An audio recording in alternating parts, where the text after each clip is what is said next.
To be continued. Yeah. Welcome to hour 25 of the Arsenal. Oh my God! All right, so we're back to this again, then. All right, there are people that don't want a podcast because Arsenal sucks, Andy. And then there are people that need to podcast when Arsenal sucks because it's really the only way to end the day with a smile on my face.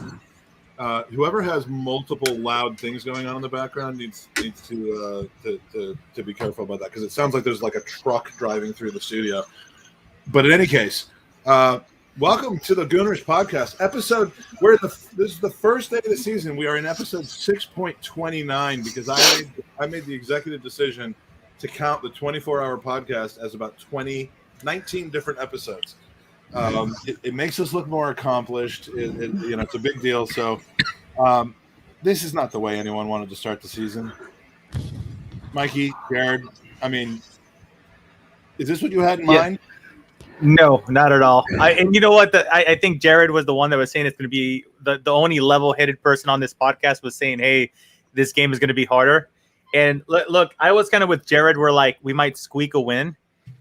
But I wasn't expecting this. I wasn't, and to fuel to the whole thing is when the news broke that Alban Laka wasn't gonna be playing or not starting right. Then on top of that, somebody opened up the rumor of Willian playing false nine. Now I was luckily busy, but so I was busy throughout all the meltdown. I just opened up Twitter and I see William. What the hell, Arteta? And I'm like, why is everybody mad? The lineup's not even out. What's going on? And then they announce it and it's Balogun. And I'm like, why is everybody mad? And I had a laugh about it. And then I saw the game and it made me sad. Jared, that was my day. Jared, was it the right thing for me to do? I slept the game started at 3 p.m. local time for me. I slept from about 10:30 to about 2 p.m. until the lineup came out because I just, I was tired. Wonder why. B, I can't get involved in all this pregame speculation, which means absolutely nothing. And I'm happy about this. I'm sad about this, but we're going to bring people on. But Jared, I mean, what do you do for the 3 hours before a game like this with so much anticipation? It just means nothing. It depends. Most days I'm working and I'm trying to get a lot of stuff done just so I can slack off for 2 hours and watch the game. I mean, the best thing you could have done today would have probably been to sleep for an extra 2 hours and catch up. You didn't miss a thing, obviously. It was brutal today. And I commented to somebody on Twitter. I said, if you want to know how the game's going, you saw it 38 times last season. There's no difference from the way we played last year to the way we played today. We went from getting a guy like Tierney and saying, man, we've got a real weapon and somebody who can get forward from the left back position and put the ball in dangerous positions and really be a threat to attack. We've gone from that, which should be a great supplement to any attack, to us just basically saying, that's all we got. We're just doing that over and over and over. That is our attack, is Tierney, try and beat your man and throw a cross in there to an area where we don't have anyone who can get on the end of it. And I know everybody, it's a big shakeup when you don't have Lacazette and Aubameyang and you find out day of. But watching that game, I don't see it going any differently if either of those guys was in there. I mean, we didn't create many opportunities, and the couple we had, we didn't do anything with. Smith Rowe obviously had a good shot, and Raya made a good save. Pepe likewise on a good ball from Tierney, put a good shot in, and he made a save. But we just don't create enough chances in general, and we knew that was the problem coming in. We talked about it ad nauseum over the last couple of days that we create no chances, and that's why we need a Maddison or an Odegaard or somebody like that. And this game just highlighted it. And on top of that, as poorly as we played, we should give credit where it's due. Brentford's a very good team. They're definitely staying up this year. They could be, the next team, kind of Sheffield did it one year, Leeds did it last year, that finishes in the top 10. They have that level of talent on the squad. You're on mute, Mikey.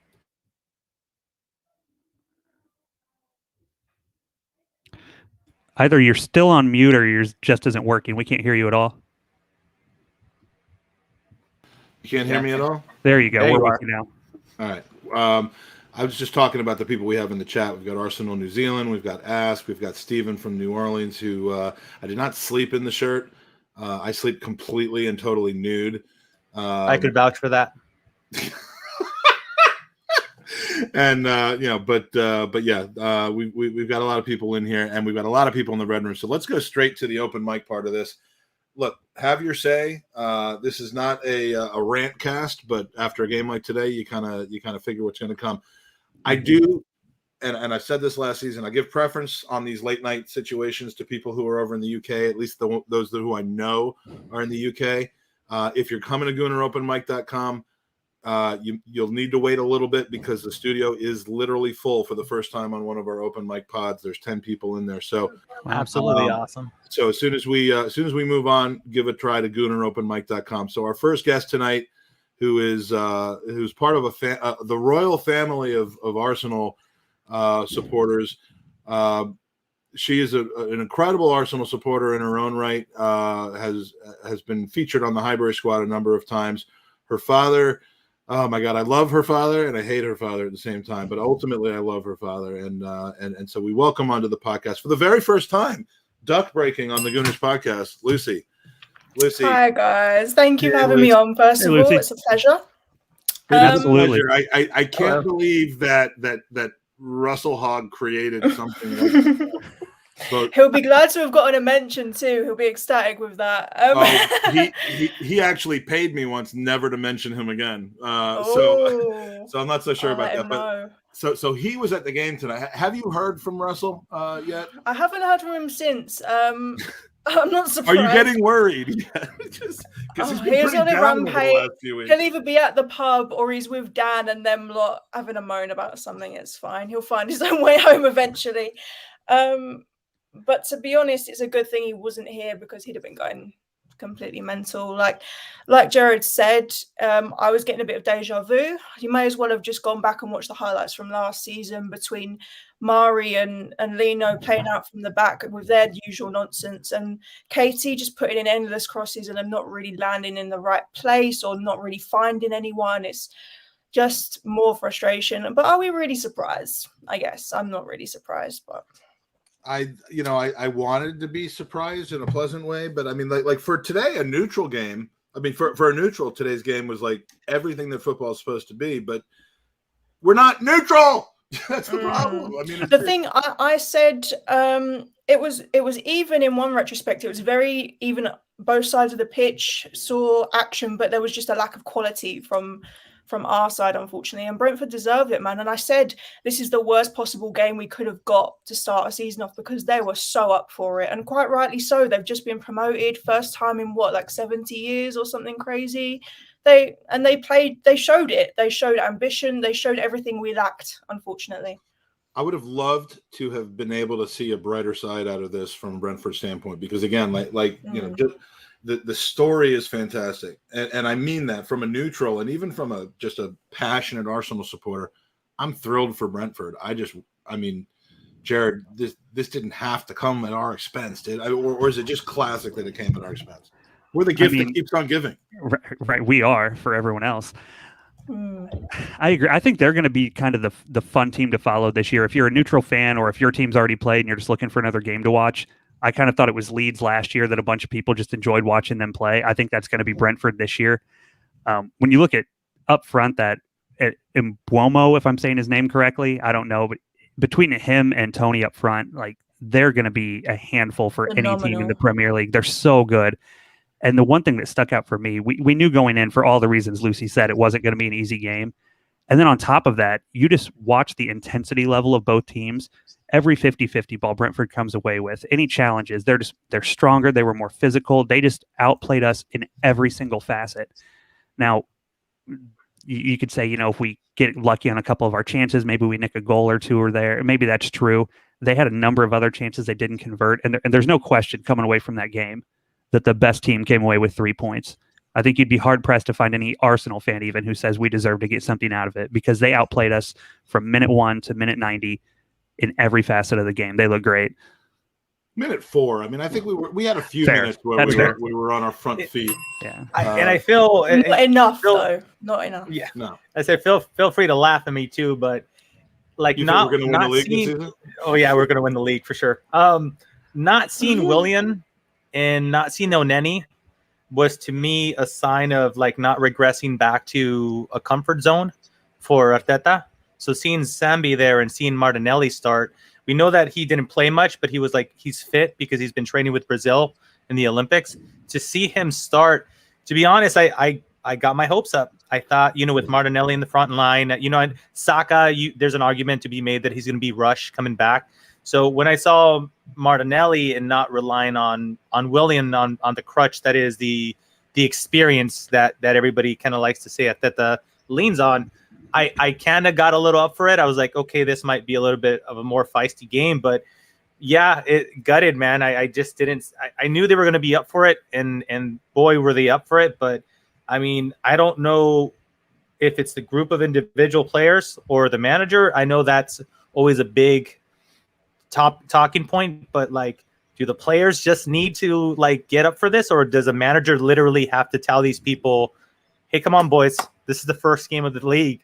Like, I don't know why a player would need motivation, but hell, man, it kind of seems like the professional level, you shouldn't have to get that push from the manager. You should already have that when you're playing at that level. But that's at any professional level, and by professional, I mean you get paid to play football. There are a lot of teams worse than Arsenal or lower down on the pecking order than Arsenal who are professional, who probably know that, and how we don't come out and have the kind of just the drive. I mean, our players are better than them. They didn't play better today, but our players are better than theirs.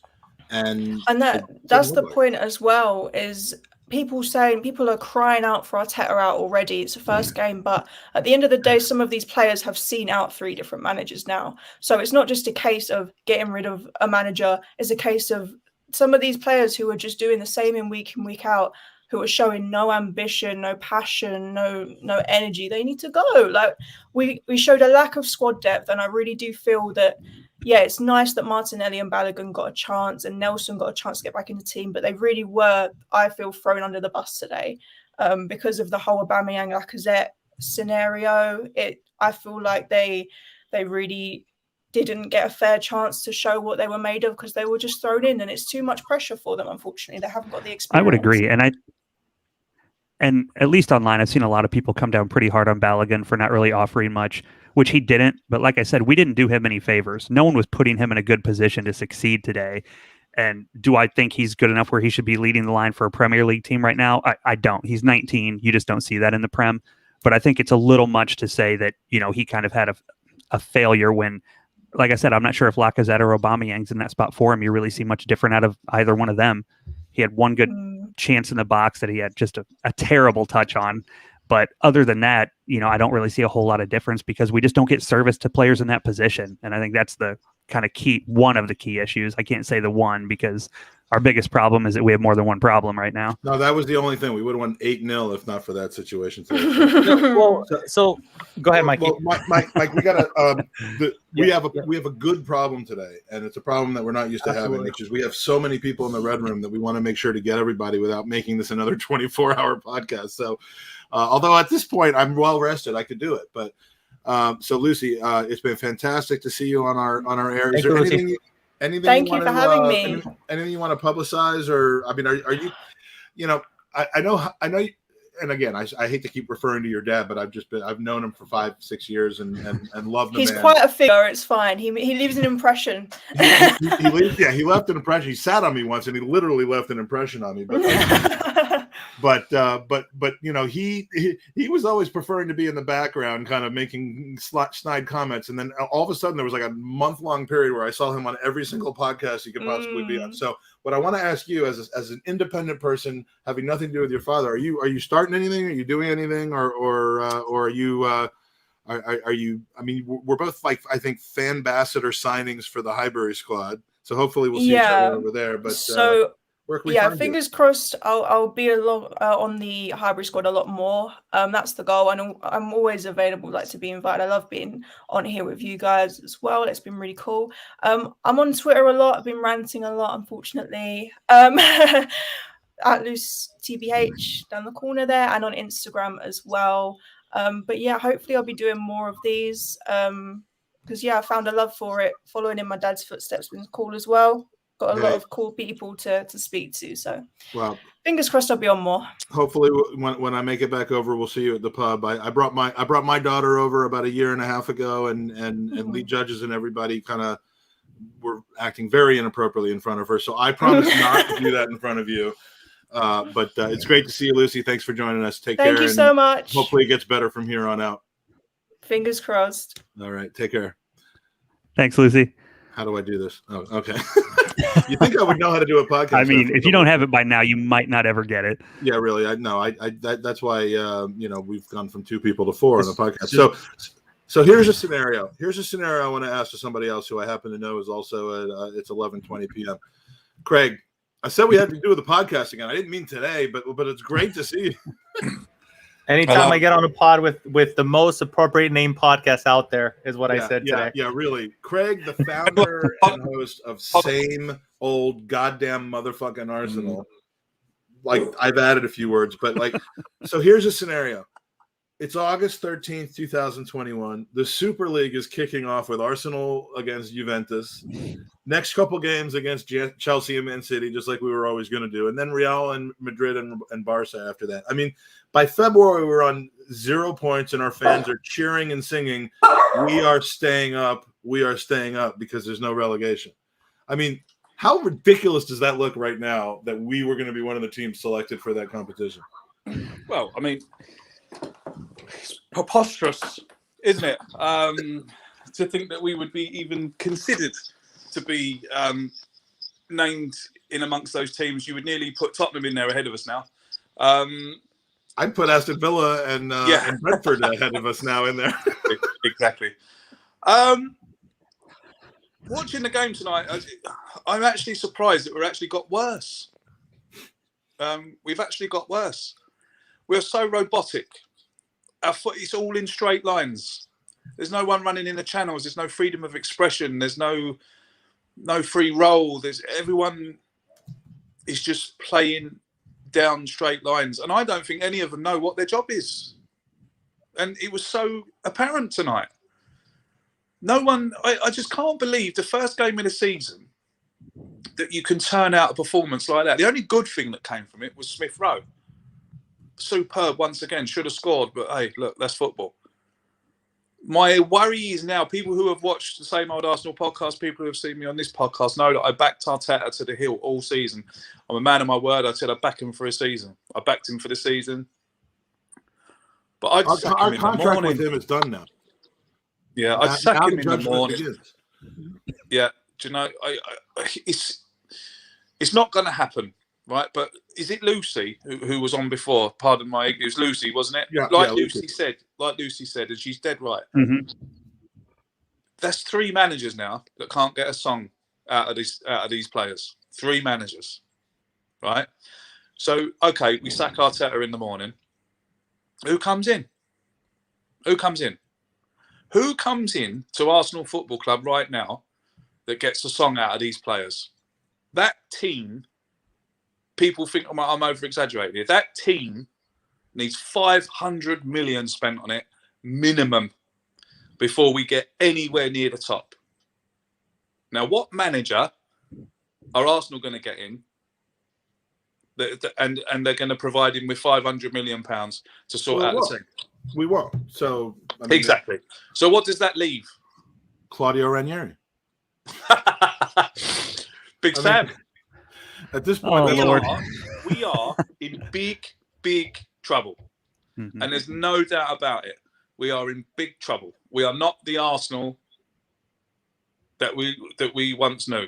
And Craig, you and I have at times gotten to it over social media, mostly about the Kroenke situation, which ironically, Lucy's father Russ is the biggest Kroenke out person I've ever met in my life. But like, just from a factual standpoint, not from an emotional or opinion standpoint, but like, I've watched you over the last year or two, and you are regularly exposed to and in discussions with a wide variety of people, and lead judges, Dan Potts, and Harry Symeou, all of whom were with us yesterday, and we missed you terribly, Craig.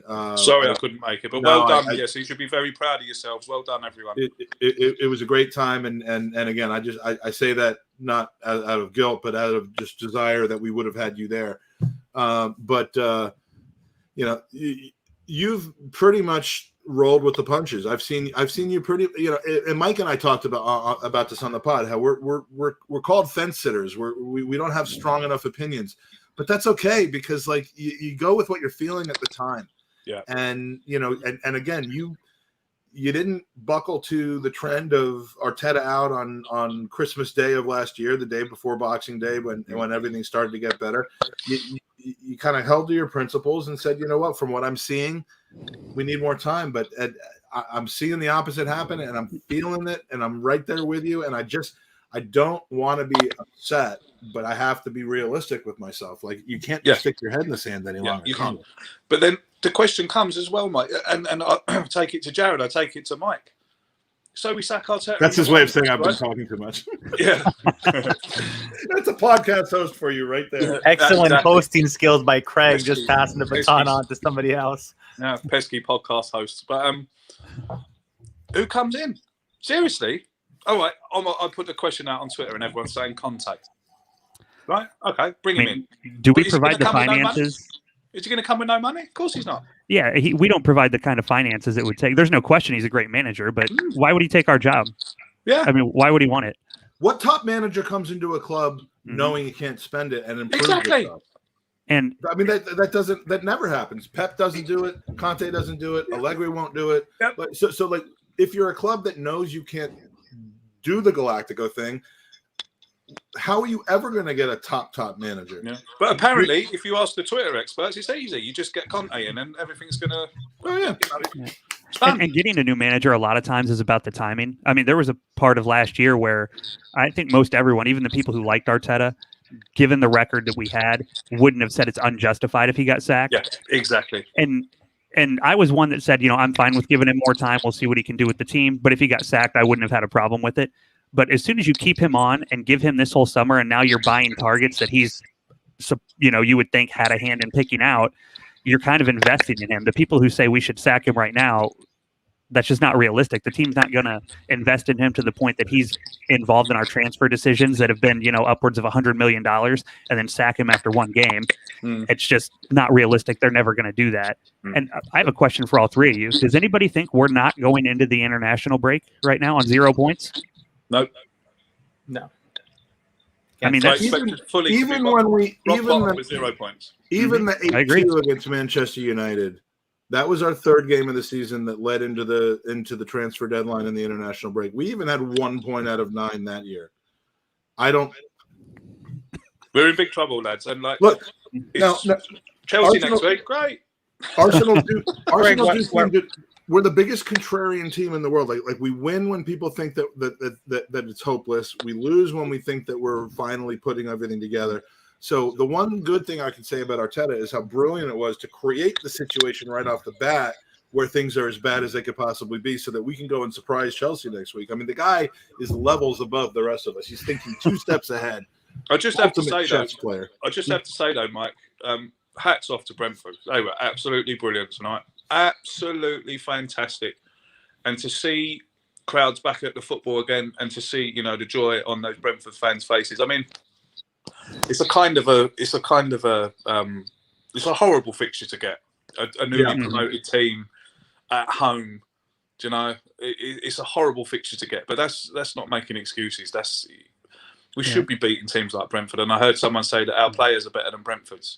I said that. Yeah, you said that, right? It's all very well. I honestly think that they are, but that just underlies the problem. Oh, sorry. That was and as a football fan, you're happy to see them succeed and have the success and get promotion and all that. It just gets really old when you're happy for teams and it's always at the expense of Arsenal. Yeah. We're always the ones. Exactly. Does anybody think Liverpool, any of the teams above us, nobody's losing to Brentford today?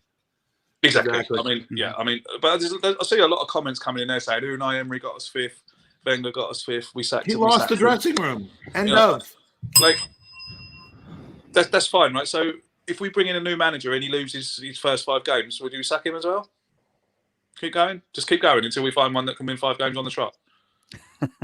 Well, the new manager bump often doesn't last a long time, and we need a lot more than a new manager bump. Craig, we gotta cycle through some more people, mate. We'll have you on for the full hour during the week sometime soon. No, Craig, it was a pleasure. Thanks, very much. That's all the best. Keep the faith. Fantastic. Keep the faith. Fantastic to see you, mate. We'll talk to you soon. All the best. Bye-bye. All right. Speaking of bringing some folks on in different time zones, I forget what times. I forget what time zone this gentleman is in. I'm sorry, Mike. Gentleman. But we are. This is someone I met by going on their podcast. It was like a year ago, Dylan. That'd be about right. Yeah. Yeah, and Arsenal New Zealand is in the house. So we first now had on someone from England, now from Ireland, or then from Ireland, Craig, and now from New Zealand. If you are from Mozambique, you're getting on next. You can jump in front of everybody else because we got like Texas and New Jersey and California and Florida and all that bullshit on here. So Dylan, what time is it where you are? I have to start off with that. 10:30 at night or morning. AM. Morning. Yeah. All right. Why did you wake up? and do you ever want to wake up again? Yeah. I'm a fool. Woke up 6 a.m. buzzing because I had 3 cups of coffee, not because of the game, but I did get excited seeing the lineup, young players, new season. Yeah, wasn't expecting much, but going into the pre-game, I did get excited, but then that very quickly. So let's talk about the lineup then, because the starting 11 gets released, and to me that starting 11 was in an imperfect situation where you don't have everyone to choose from. It was Arteta finally show. I mean, this is my thought an hour before game time. It was Arteta finally showing that he's not just going to do the flight to safety. Willian, I'm not gonna put in Willian, and we'll talk about his comments about Willian later. I'm not gonna just play the people that I know are 28, 29, 30 years old. We saw some risks taken, and again, these are forced risks, just like on the Boxing Day game last year with Emile Smith-Rowe, but. Saw some risks taken. I liked it. Personally, I was happy that he was forced to not start Alba because I think Alba's in awful form and needs an extended break. The Lacazette thing I wasn't so thrilled about. I love me some Flo Balogun, but I wouldn't have started him this early in the season at the expense of Lacazette if it was a perfect situation. But I was happy. I'm also an idiot. And and now I don't think we'll see Balogun and Martinelli until April, and by April I mean April 2028 for the New York Red Bull. But I mean, do you think that either of those two in this game would have made a difference? It was kind of referred to earlier on, but I mean, can you look back in hindsight and say that Arteta picked the wrong 11? I agree. Like, he was forced into it. It would have been interesting to see what he would have done if any of them were available. I think Lacazette was probably the biggest.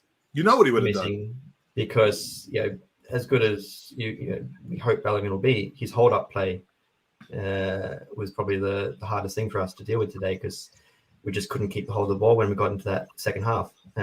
Which is something he's supposed to be good at. Like I've seen him do it, although against your Europa League sides. But but in a grown man game in the Premier League, it's just a totally different animal. That was kind of what I thought too. Is it was a strength of his, but it at least today it didn't really shine through. That's for sure. And we keep forgetting the difference between a Europa League game and a Premier League game, and by we I mean myself. Yeah, I mean, my fear as well is, as you said, Mike, was after this game, does he give faith again to any of those younger players? Martinelli, who I think was pretty quiet, got lost out on the left. Balogun, I don't think, as soon as one of those strikers are fit again, he'll be out. He didn't grab the brass ring today. That's for sure. And look, you that's not a negative on him. That's not an indictment of him as a player. I mean, today's the kind of day where he could have done himself a lot of good. he probably didn't do himself a lot of bad because the situation he's already in is that he's probably not going to get a lot of play this season. He could even still yet go out on loan this season. Can I ask a question whilst we're talking about forwards? And here's a really rare occasion which I agree with Zamir, aka my mortal enemy in the chat room. Love you, Zamir. He didn't get much supply, right? So essentially, what happened to Aubameyang, what happened to Lacazette, happened to Balogun today. So I know like we're zooming into Lacazette and Aubameyang for not scoring a lot of goals as of late, and I mean, I'm not defending Aubameyang's body language because it was pretty piss poor during the season or the preseason, sorry. But we saw Dylan last year when we brought in Ødegaard, a creative midfielder, to kind of help the cause to create more chances. Our strikers got more opportunities, and it ended up to Lacazette scoring a little bit more. So that said, like, are you looking at this? You see a game like this, and you see the same thing happen to Lacazette and Aubameyang that happened to Balogun now. Are you starting to think maybe potentially the fan base should maybe lay off of our forwards a little bit, and maybe they're not the exact problem, but it's more they're not like, other forwards get like 4 chances in a game. Ours get like 1.5.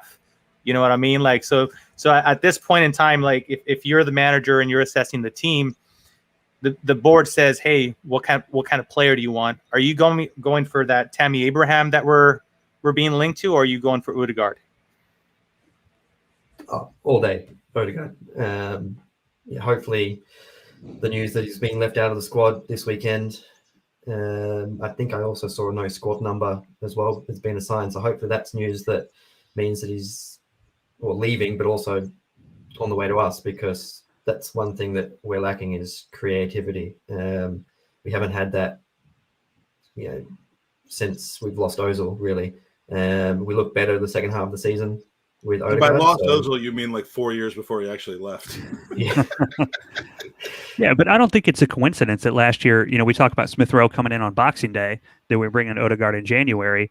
When you look right when the season turned around, a lot of people credited, all those Ozil, Kolasinac, Mustafi going out the door, but it also turned pretty sharply when we had both Smith Rowe and Ødegaard available and playing together oftentimes. I thought that was a good combination, and watching the team now, I think it's one we desperately need back. So kind of what Mike mentioned, would you rather go Abraham or Ødegaard? I think I agree. It's Ødegaard, absolutely. And I don't even think it's a conversation. We need a player of his ilk in the lineup.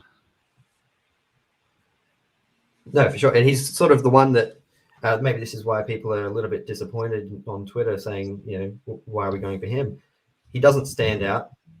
He's not going to, maybe not always get the assist because he does the pass before the assist. So his stats may not be amazing, but he's the one that's linking those passes through that we just don't have at the moment. So yeah, that's spot on.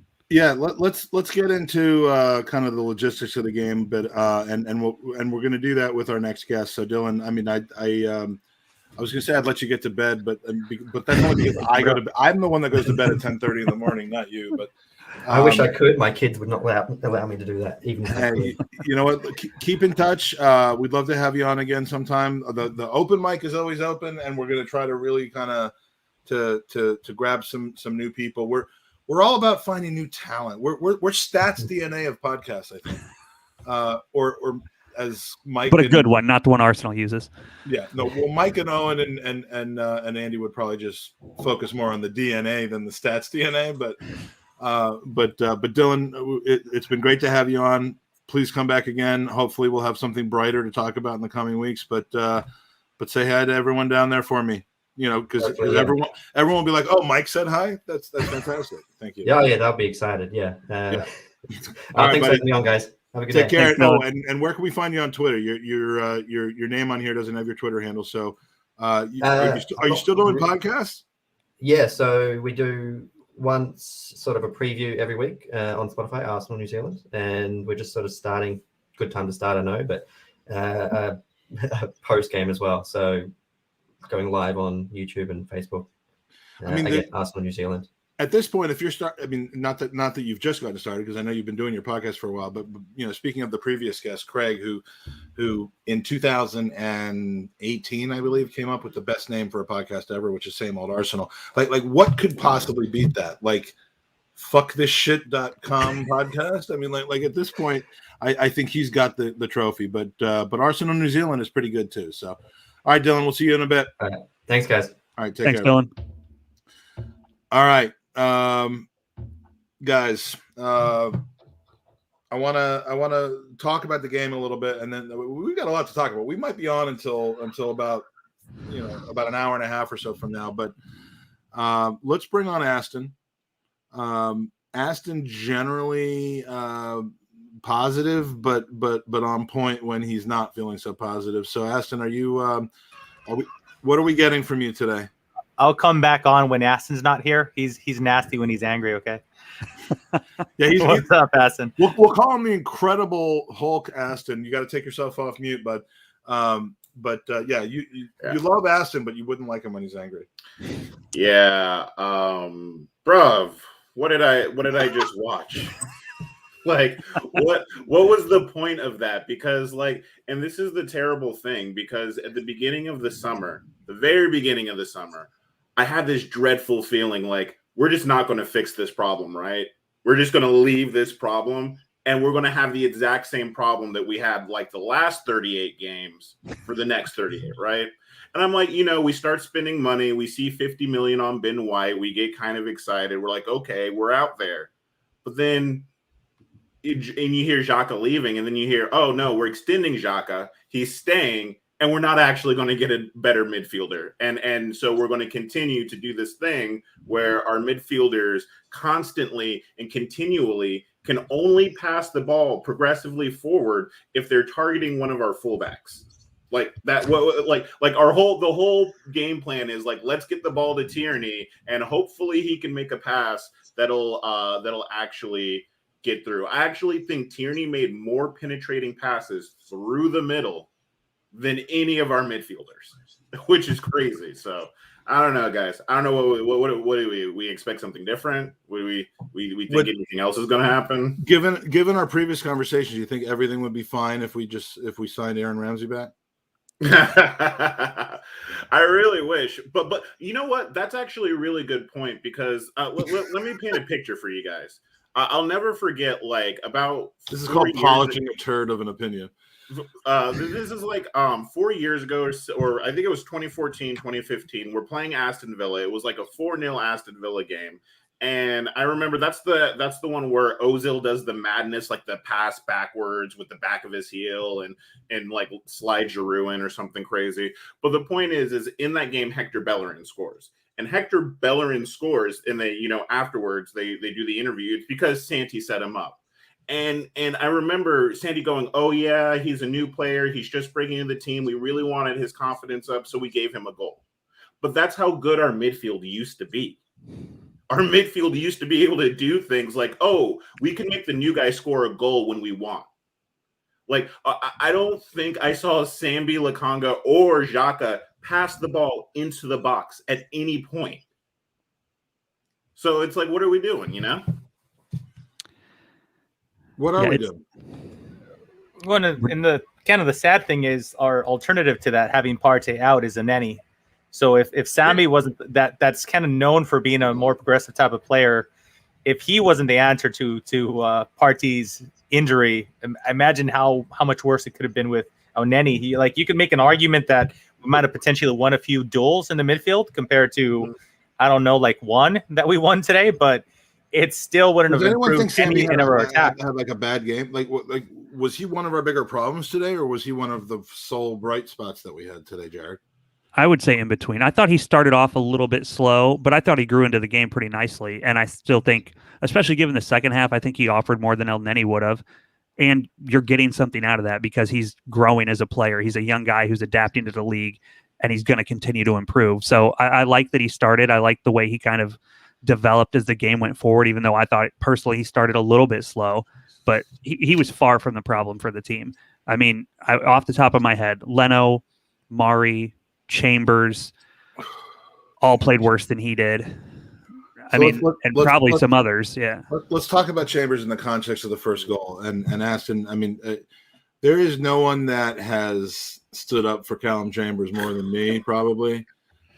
Most of it is because like I start questioning my entire approach to life when I see a picture of him. But like he wasn't good today.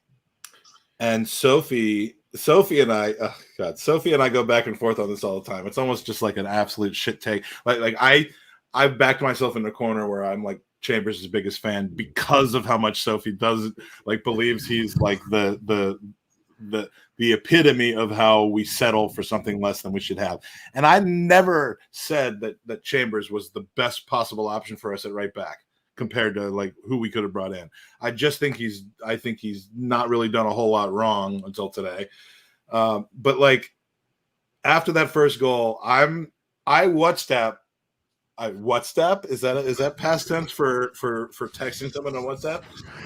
I WhatsApp Sophie, and as I'm pressing enter, I see a tweet come out from Sophie adding me like about Chambers. So I'm joking around about how, you know, I told you Chambers sucked, and she's tweeting me just asking about it. Like we were on the same cycle. We knew. But yeah, I mean, look, he didn't step a foot wrong in any game at any point that I can think of last season. But he's already off to a pretty poor start. Whether that ball was out or not, I tend to think maybe it was close, but probably not out. But the ball goes through his legs, beats Leno near post. Austin, that first goal, I mean, it's a great strike, but should we have been conceding that? So first of all, let me send my love to Sophie. She needs it right now. I saw her before on the High Barrier podcast, and it ended early. Too hot. I didn't see the end of it. It ended early. Was it a bad ending? Let's just say we definitely, all of us were feeling the loss. So definitely, you know, hats off to her. I think she handled it very well, but you could tell she was very upset. She is passionate yet fair yet she loves the club. She does, and when she's feeling negative about the club, it's not because of a stance that she wants to have. It's not for any level of profit motive, which I'll just leave that there. It's for it's her true love for the club, and she can accept people who aren't feeling the same way that she is, and she can meet them in the middle, but she's not going to change her mind on it. So I tuned in for a few minutes, and then I didn't. I came back for the last 15 minutes of the show, and there was no last 15 minutes of the show. Yeah. So yeah. It was a little rough, but on the Colin Chambers thing, you know, if I can pick on Giroux, I can pick on Chambers. You know, beautiful men can be picked on, but this is the thing, and this is the sad part. You're right. He probably is our best option at right back. You're right. Just like Sambi Lakanga is our best option as a replacement midfielder. Like, you're right. That's where we're at right now. That's the problem. We don't, like, you know what I'm saying? Like in we should be in a universe where Colin Chambers is like our fourth pick, like he used to be. Like, but we've actually fallen so far that our fourth picks, like El Nini used to seriously be our sixth pick center mid. Now he's like second. So like it's the issue is recruitment. The issue is us not. Francis Coquelin is starting against Chelsea, by the way. Oh, is he really? For us, yeah. Oh yeah. Going back. Flamini's yeah. But the issue is and I'm going to say this, and I know people are going to be Arteta in, Arteta out. I honestly don't believe another manager can do better. I always pass the question off who's going to do it, much like Craig did before me. But I asked Charles this on the 24-hour pod, which is what's going on in our management level. Chucky. It's the Aston and Chucky show. I love how we all become so familiar with these guys. But yeah. But the question is what's going on with our management that we aren't able to get deals done, or we seem to overpay for players, or it's like continual, right? Like it doesn't always seem like it used to be a joke. Okay, we're always one player away, but now it's like obvious, and we're not anywhere near recruiting on the same level that we used to. And I don't understand what's going on at the top that we can't get things done. I mean, literally, we have two leagues in La Liga and the French league are bankrupt, and they have Champions League teams. Why aren't we taking their midfields? Why aren't we taking their right backs? Were you the one? I mean, and pardon me for not remembering this, but were you the one that put the question in? Like, why are we not like basically just raiding Lyon right now? Yeah, exactly. Like, why aren't we taking? Lyon has a midfield that would put ours to shame. Guimarães and Caqueret are two of the most high pressing, quick passing, progressive passers. Like, they have everything. Why not take one of them? They can't do anything about it. Sevilla is the same way. I think Sevilla has what's his name? I can't remember off the top of my head. Their 8 is really, really good. Just a really, really good player. It's just there's so much talent out there, but the technical quality at our level on our team has just dropped. I don't know if this is a thing in England or outside the US, but I mean, like, there's a garage sale going on right now. Yeah. Or at least there should be, and we should be the guy. Have any of the three of you ever had like a garage sale? Like, are any of you old enough to have had a garage sale? I used to go to them with my grandmother a lot, so I'm very familiar, but never had one ourselves. With your grandmother, then I mean, just based on how it sounds, your grandmother probably knew the strategy. What is, Jared, the strategy for going to a garage sale? Get there early every time. We at the garage sales normally like you basically you got a bunch of shit you want to sell, whether you're moving or you're like one of your kids is going to college and you're selling all the kid stuff, or you got books, like you just got all this extra stuff and you have a garage sale. It used to be in your garage. It can also be called a yard sale because you have it outside, but like your driveway and your garage becomes this area where basically you just sell everything you ever had.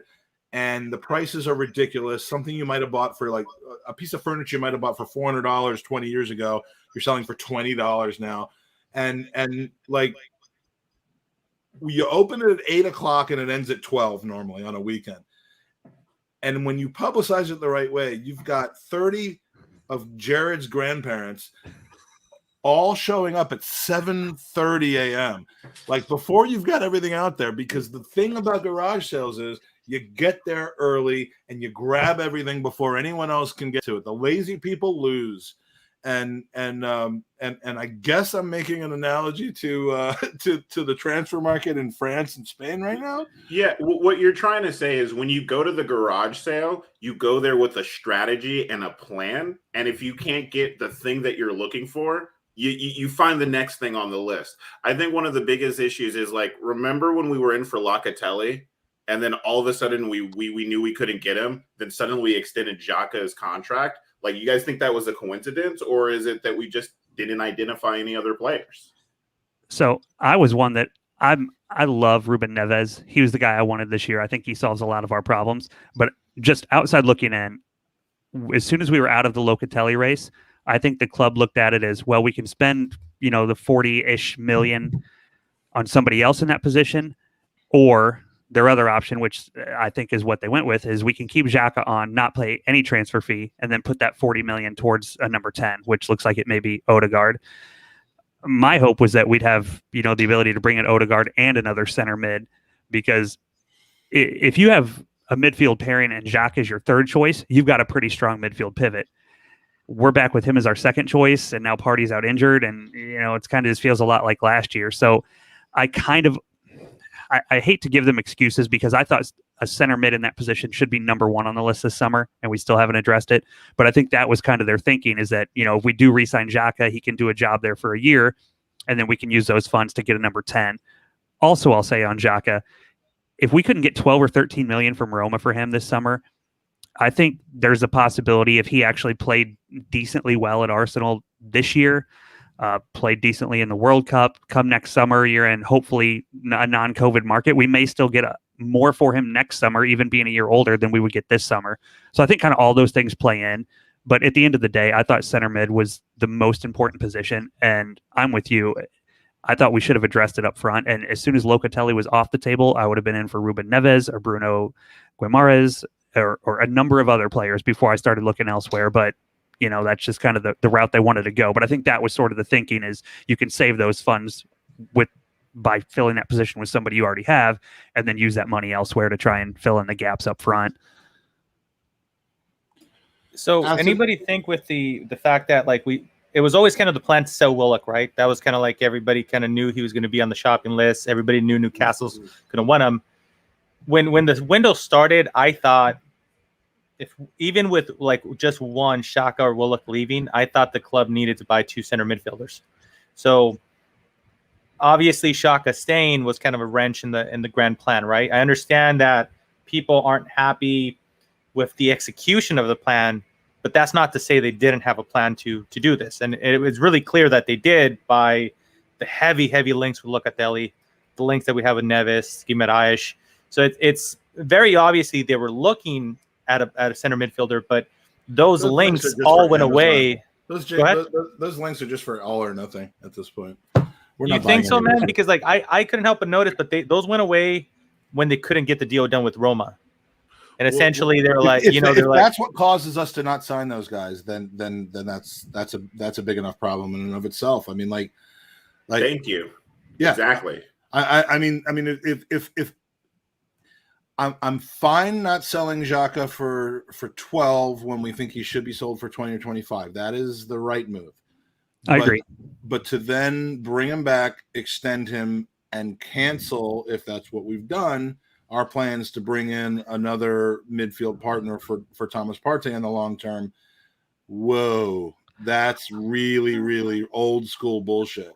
Well, let me jump in on that just a second. I think, and somebody I'm sure in the chat will correct me if I'm wrong, I think at the end of this season, he would have been down to 1 year left on his deal. Is that right, on Xhaka? I'm fine extending him if it's for the purpose of preserving his sale value. Okay, that was my thought, is that we don't want him down on 1 year. But if you don't bring someone in this season because you've extended him, then that's not why we're extending him. We're basically saying, instead of sacrificing £7 or £8 million to move on and bring someone else in, we're curtailing that plan and sticking with the same shit that didn't work and the guy that rips his clothes off in the middle of a game. Yeah, we're kicking the can down the street till next year for the same problem. 100%. At a time where we cannot afford to kick the can down the street. Aston, before you go, I want to ask you to do something, and it's something you've never been asked to do before, and it's to officiate a wedding, because we have a proposal to make, and this could end up awkward, and it's not including you, but Jared, your intelligence, your poise, your football knowledge, your great sense of humor, your ability to laugh at our bullshit. Well, what'd you say? I said, and that goddamn beard. It's so wonderful. And your ability to laugh at our shit while not regularly tossing away your own credibility by being a douchebag who's like a 7-year-old like me. It is we're looking to become a 5-a-side team. And there's no one that we want more on our team as a 5-a-side team. And it might end up being a 4-a-side team because Andy just never shows up anymore. But Jared, you have come in both on and off screen, both Arsenally and Gooners versus Cancerly and Friendshiply.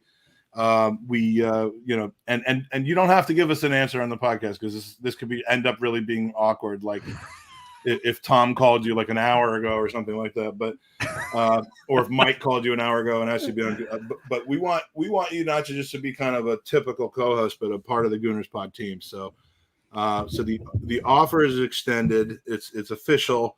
We got full buy-in from everybody. I know you were added to the WhatsApp group, but dude, we used to be called the Gits, the Gooners in the USA, the Gits, but there's no better Git that we could have by our side than you. So do you need some time to think about it, or? No, that's amazing. I love that I've gotten to know all you guys and enjoy podcasting with you. So I'd love to join and kind of fill in wherever I can. I am a little concerned about what the initiation for something like this looks like. I don't think I'm mentally or physically prepared for that. As you should be, but yeah, I mean, look, if Mike can make it through and still have a family, then I'm sure it won't be that bad for you. But I'm so glad you accepted, man, because I really fought Andy. I don't know what it is with Andy. He does not like you. Wait, aren't I supposed to be blessing this wedding? Yeah, Aston, the reason. Well, I don't Pastor Aston. It's like when they say, "Do you take this person?" and they go, "Well." Everybody gather together, and do you, Mike, take Jared and happily wedded podcastimony? Look, wow, that's pretty well put together on the spot. I gotta say, as far as I'm concerned, we've been in podcastimony for a long time. I don't see. We try to do new content, and that includes changing pulling the there you go, Dean. Pulling the curtain back, as Andy likes to say, and making like full sail changes to the podcast while we're live on the air. I mean, there's nothing better than that. But yeah, you're like the opposite of Mustafi, because Mustafi is literally never going to. He's a free agent right now, which is where I'm going with this. He's a free agent right now, and he's never going to play football again. And he's completely on one free agent right now.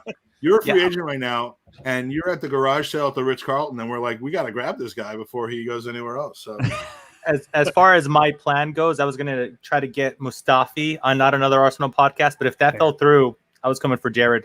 So I wasn't early enough, so the Gooner pod got him. I mean, I doubt my talents in general, but if all I had to do was deputize someone on Mustafi's level, maybe. No, I'm not. I'm not comparing you to the same level. I'm comparing your contractual status to his. This is getting awkward for Aston now. This is the longest I've ever heard. Wait, so was that a yes? Oh, of course. I love hanging out with you guys whenever I get a chance. Absolutely. Wait. No, yeah, Jared, you take Mike? He said whenever I get a chance. It's like if I had proposed to my wife and she's like, "Yeah, I'll be married to you whenever I get a chance." Or were you just saying to this point you've enjoyed being with us to every chance? No, it's really the only issue at all is in general, and you guys kind of know this. My schedule is I will go completely wide open for 2 weeks at a time, and then I go completely slammed where I have zero availability for weeks at a time. So I could be the new Andy. Now now that you're in the chat, you will know that does not make you any different than anybody else on this podcast. So we do 44 podcasts in 1 month, and then we do zero for another 2 weeks after that. But there's no one I'd rather do zero podcasts with you than you. That beautifully said. Looking forward to it. All right, okay. so Aston, can't wait to donate zero of my back time. To reality. I got to bring us back to reality. We got a show to run. Okay. Yeah. Aston. Aston. Thank you for blessing this union. Yes, Aston. Fergus isn't getting any younger. Yeah, and these people in the green in the red room aren't going to add themselves to this podcast, so I got to get on that right now. But Aston, we'll see you soon, buddy. Later, guys. Later, Aston. It was a pleasure, bro. All right, who else was here from the start? I think we got to. Oh, we're gonna add in Michael. I promised Michael. Now, Michael is a duck breaker on the podcast. He reached out to me recently and said, "How can I get involved with the Gooners Pod?" Which is I love hearing that, because my question normally is, how can I stop being involved with the Gooners Pod? and I can't quit it. So yeah, we're gonna bring in Michael. We want to hear a little bit about your story. Michael, welcome to the Gooners Podcast. Hey guys, how's it going? It's been better, but what's up, Michael? It's been better. So tell us, where are you from? What's your connection to the Arsenal? And then we'll go into today. I've been a lifelong Arsenal fan for as long as I can remember, actually. My dad's a fan. My younger brother's a fan. My mom is a fan by affiliation. It's just my sister that's gone sideways and decided to go with Manchester United. But sidebar, she stays in London, but she just likes Manchester United. You said she lives in London? Yeah, she lives in London, but then of course she's a Manchester United fan. So it's been watching Arsenal, getting to like the free-flowing football, falling in love naturally, which is, what gravitated me towards them. And plus the fact that, I'm Nigerian. So, back in the day we had Kanu Nwankwo there. So, it was Michael, very when you look at the list of countries that have the highest, whether it's through social media or any other metric that have the highest number of Arsenal supporters, it's like UK, Ireland, or UK, Scotland, Ireland, US, Nigeria. Like it's amazing. And that's why, right? I mean, it's Kanu and it's funny because we've recently talked about the fact that this whole all or nothing thing with Amazon has a lot to do with trying to prevent Arsenal from completely falling out of the discussion of marketable teams in emerging markets. Right. I mean, if you're from, any of the marketplaces that love football, if you're from the Philippines or Japan or someplace where people are really linking onto Premier League football, there is nothing to draw you to Arsenal right now, except maybe if you kind of enjoy what you see on an Amazon special. So, it is important but having players from your country is also important. Denmark, Norway. Definitely. We see a lot of fans from Denmark and Norway because of Martin Odegaard and because of Andre Limpar and from Sweden. But you just so. I think that does that have a lot to do with loan signings and signings that I mean, does the country hasn't this may be a dumb uneducated question, but like when you bring on a player, right, do you think that there's a little bit of we want to, like, I mean, look, we bought, who was the South American player that we bought that Sanchez? No, Sanchez. No, I'm sorry, South Korean player is what I meant to say. John, yeah.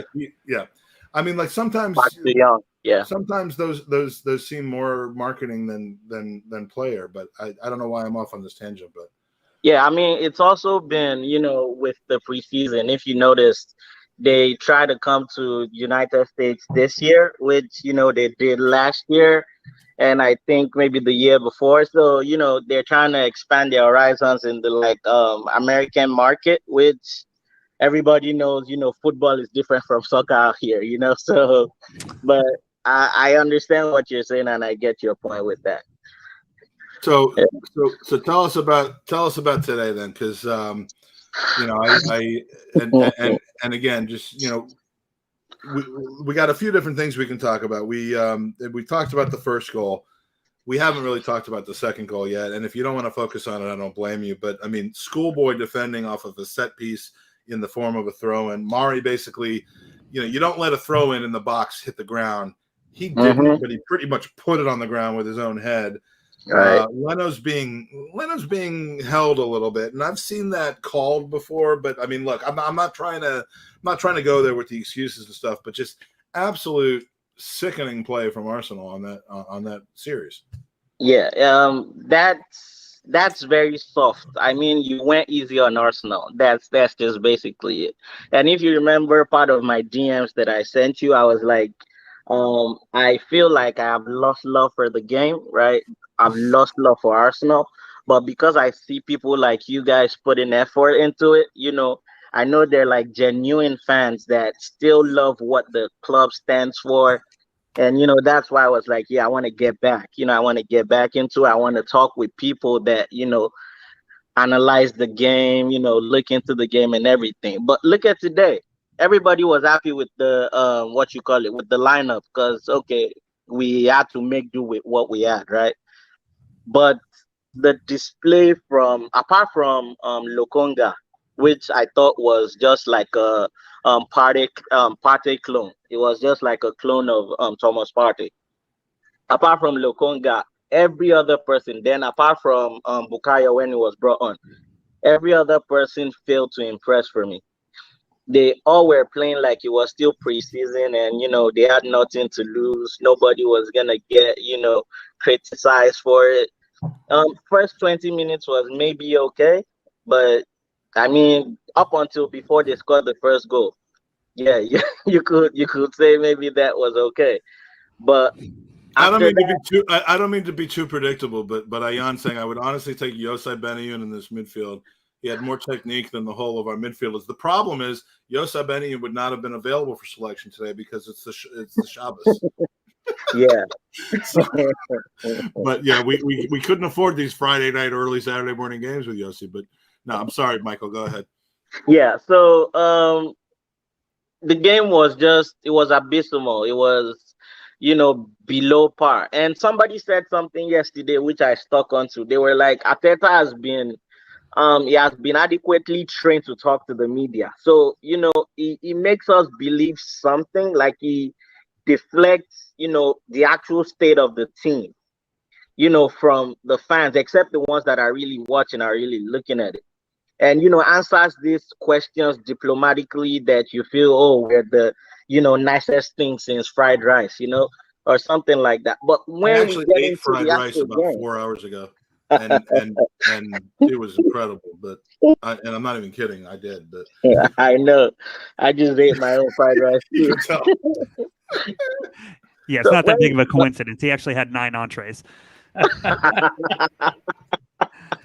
Yeah, Juan Felipe is absolutely right. I do interrupt quite a bit, and I'm sorry. No, it's all right. It's all right.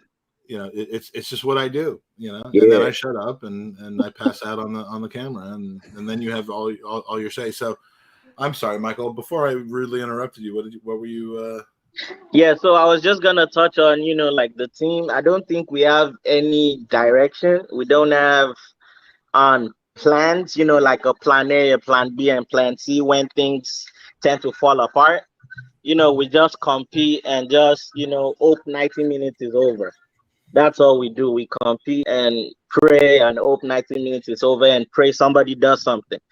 Because we've all known that 72 million has been wasted on Pepe for a minute, but we get scared to say it because we're like, oh, it's gonna perform today, it's gonna perform tomorrow, and all that.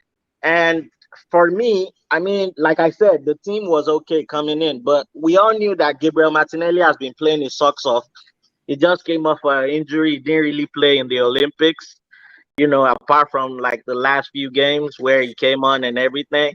But we threw him in, like right into the deep end from the first match. He was absent in the first half. But we lack options. Reece Nelson has failed to impress. Balogun has been hyped up by us the same way we hyped up in Ketia. And we just saw that, he's still a small kid. Is still a small kid compared to championship players that play over 40 games, in a season, where they are well seasoned in defending and defending strong people, not a kid that's barely 19 or something. No disrespect to the kid, but it just shows the type of mentality the team has. And we do not have, like I said, plan A, plan B, plan C is for stuff. Nobody's faulting a team when they get a goal behind, It happens. It happens to everybody. Liverpool, concedes. Manchester City concedes. Barcelona concedes. But then they consolidate. They consolidate this position where you start to see them saying, "Okay, well, we know we're down now, and we have to start digging out of this." Yeah. And you never see that with Arsenal. You're right. We always dig ourselves into a deeper hole, which is the bad thing about it.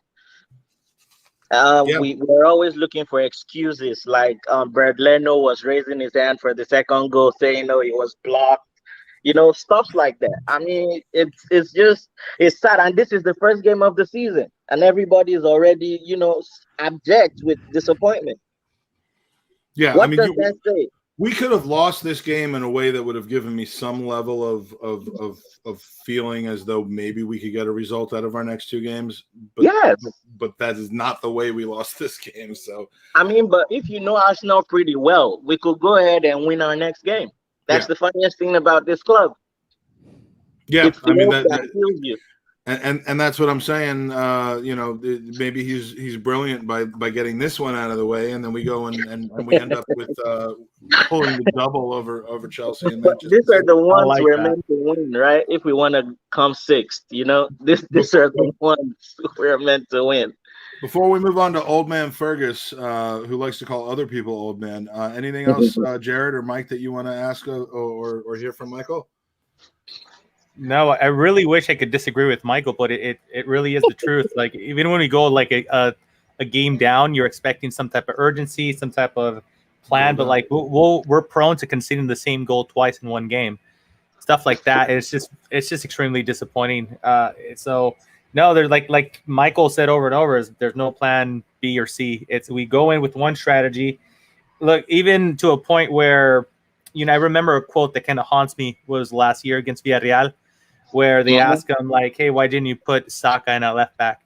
And he still was kind of like, the biggest mistake tonight was, Tierney's injury. Like, he didn't want to admit that Xhaka being left back was a bad idea. He was like, kind of, this is my game plan. This is what we executed. Even with the injury, we're not going to divert from the game plan, even though we have a player that is substantially weaker at left back. So yeah, the season's long. I know early on in the podcast we started talking about new managers and whatnot. I'm not quite there. I was expecting 3 points out of the first 3 games, and I know that pisses some people off, but that's kind of where I see our team at right now. So 3 points, 0 points, not too far off. So that's how you're talking yourself into this situation. That's how I'm talking myself into. No, I'm bitterly disappointed. I was Don't get expecting me wrong. to suck. So if we suck a little bit worse than I expected us to Yes. suck, then maybe we can pull It's out just of it. gradually sucky. There you go. Exactly. Michael, it's Yes, great sir. to see you. We hope to see you some more. We're going to be doing these Appreciate after Thanks, Michael. after every I game, appreciate you guys. and keep in touch. Tell us where you're from and where we can find you on social media. Yeah, so I'm from Houston, Texas. So you can find me on Twitter, Instagram, Michael Ayor. On Twitter, it's I think Baba010. But on Instagram, it's Michael Ayor. So yeah, you can find me on those social You media. go to the pub in Houston with for the supporters club? Not yet. I've not. I just moved back to Houston actually. Like a few months ago. I was in Atlanta before. Did you go to the pub in Atlanta? Did you? Yeah, I went to the Irish pub in Atlanta like a couple of times. So Danita and all those people? Well, I know them by name, but Yeah. not like we interact. Danita's one of the best people and the most incredible people I've ever met. But look, you in Houston, you have an amazing Arsenal supporters family. So and you're gonna need them this season. So don't definitely.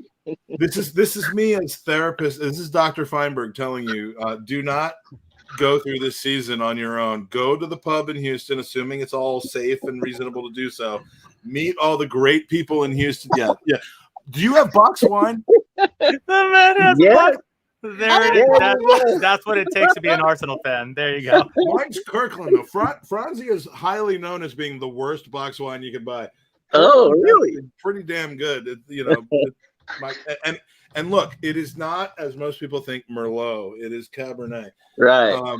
But look, whatever embrace Merlot your might. family in Houston. I know a lot of those guys and girls, Okay. and in a couple of weeks you're having maybe a month or so you're having a roundup in Texas. So be part of that, and it's in Houston this season. So the one thing I want you to do, if you want to be involved in the podcast, which you are now, if you want to be involved in the fan environment, if you want a way to take the edge off of the results and just surround yourself with incredible Arsenal people, get involved with Arsenal America, and specifically in Houston. And Texas is, despite all the weirdness about Texas from a Gooner standpoint, it's one of the best states that's out there. And the person that we're bringing on next after the next person can tell you probably a little bit about that as well. Okay. But yeah, get involved, because you've got instant family members to add to the people that are just running behind you in the screen right now. So I'll be on the lookout for that. Yeah. all right, mate. Take care, buddy. Thanks, Later, Michael. Michael. Thank you, bro. All right, bye-bye. I figure since you got up at 6:45 a.m. to be with me a couple days ago, we could probably have you on at 12:15 a.m. Your tan looks fantastic, and You look thrilled to be here. Welcome, Fergus. Fergus is the most upset used car salesman I've ever seen. No, isn't it this? Right back to that. No, one of the funniest things, I texted him. Wait, shut up a second.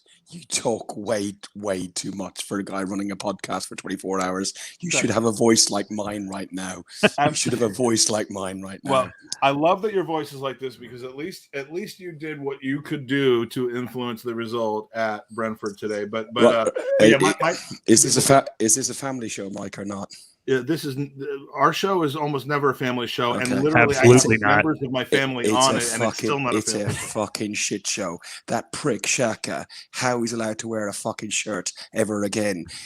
Michael had some good points about the one-legged donkey that is Pepe, but did he not watch the game? He said nobody else performed. ESR ran his fucking arse off all night. He was the only player who fucking played all night. And then Saka, when he came on, was absolutely outstanding. Balogun, you fucking ruined your one and only chance, mate, because you are not getting a look in again. Not getting a look in again. And Ragnarsson has to play next game, because Are you kidding me? No, his performance tonight, Renarson's performance was absolutely outstanding tonight. Wait. Who was that? I'm sorry. Wait, hold on. No, the keeper was so shit. Renarson's our shit keeper, isn't he? Yeah, Yes. but he didn't play tonight. Oh, okay. No. That was an attempt at humor that just went way over. Mate, I have got. I said Jared had a sense of humor. I didn't say it was a shit sense of humor. Inside tip here for you. This is our goalkeeping budget. Yeah. What is that? What is that actually? It's a Tesco club card voucher. That's what we're fucking shopping in these Tierney's days. all over that. It's Tesco bag. Look, Tesco bag. Oh man, I tell you what, Trev wasn't happy. Well, Trev's not happy because he doesn't have that much time left for us to turn this around. But like, yeah, no. I mean, so as the first person that we've had on the podcast that was at the game, I'm gonna shut up and I'm just gonna let you tell us like the good, the bad, and the ugly before, middle, and during the game and after. I mean, by the way, it's been mostly water, so my reaction is genuine. There's very little alcohol involved. There's about 4 pints, okay, and that was hours ago. Well, that was hours ago. So yeah, first time in 20 months that we had an away section at a game, I believe. Yeah. Tell us about the day. It was an amazing day. It was fantastic. I met with Potsy and Red Ken. You'll see him on Twitter. I love Red Ken. Yeah, you'll also, if you go on Google, something about the sheriffs or something like that. He's the one who gets ironed out by a lady in a dress shop when he was doing bailiff jobs. So Google. No idea what any of that means, but I'll send you the link later. I got to look at it myself. But met with him, met with Huggy, and then we went down and met with all the rest on the group. You saw the photo on the WhatsApp group, Mike.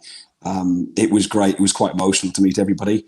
We're in the Globe. There isn't really an away pub in Brentford because they're finding their. The Shakespeare Globe, is it? No. This is the Globe in Windmill Street in a very nice pub as well. Yeah, we had a few sing songs and stuff. You've got to walk for fucking miles, and the stadium is under a flyover. It's just like it should be. I went to a Brentford game with my son three years ago. Yeah, the old ground. Different stadiums, but it was not the most convenient place to go. So where is it in relation to that? Like from like Hounslow and it's a few minutes walk from there. It's that sort of area. Stadium is reasonably impressive. 16,000 Brentford and Arsenal fans. Fuck, making them make some noise. Bloody hell, did they make some noise? It wasn't very nice walking down the steps, going, listening to them going, "You're shit and you know you are." That fucking hurt, man. That really, really, really did hurt. It hurts, but then you're like, there's nothing we can say about it. Like because that's exactly why it hurts, right? Because it's truth. If it wasn't true, you could be like, they're just shit talking. This is because it's true. You're like, it hits a nerve. Yeah, I mean, they didn't eke out a win today. They dominated us in every facet of the game. Well, at 2-0, I turned around to Trev and I said, "Oof, I don't think we're going to have time to get one. Never mind two." And then at the other end, they nearly scored again. And they didn't really put us under huge amounts of pressure. They played well. I think they're going to be hard to beat in the Brentford Community Stadium. They're well organised, but we're just a fucking shambles, honestly. People were slagging off Chambers. I don't think he was that bad. Ben White, I think he got caught in the rabbit lights for the first one, along with Shaq, not helping him out. But you know what? I think a lot of it is just fundamentally that midfield is not supporting the defence, and it doesn't matter. You could put the best world-class centre half in there, and while you've got these jokes of like Shaq and the like in front of them making stupid schoolboy errors, it's unreal. And you know what? I never wanted to see Shaka wear a shirt again after what he done to the armband in his shirt back in October 2019. But if we're stuck with him for another year or 18 months until his contract runs down or whatever, I could live with that. But if we're going to give him a pay rise, and we're going to give him this extended contract, somebody has to have a word with fucking Josh. I'll do that because I have his number. Honestly, though, like extending him is the thing that Merlot, Cabernet Merlot is really strong, isn't it? Yeah.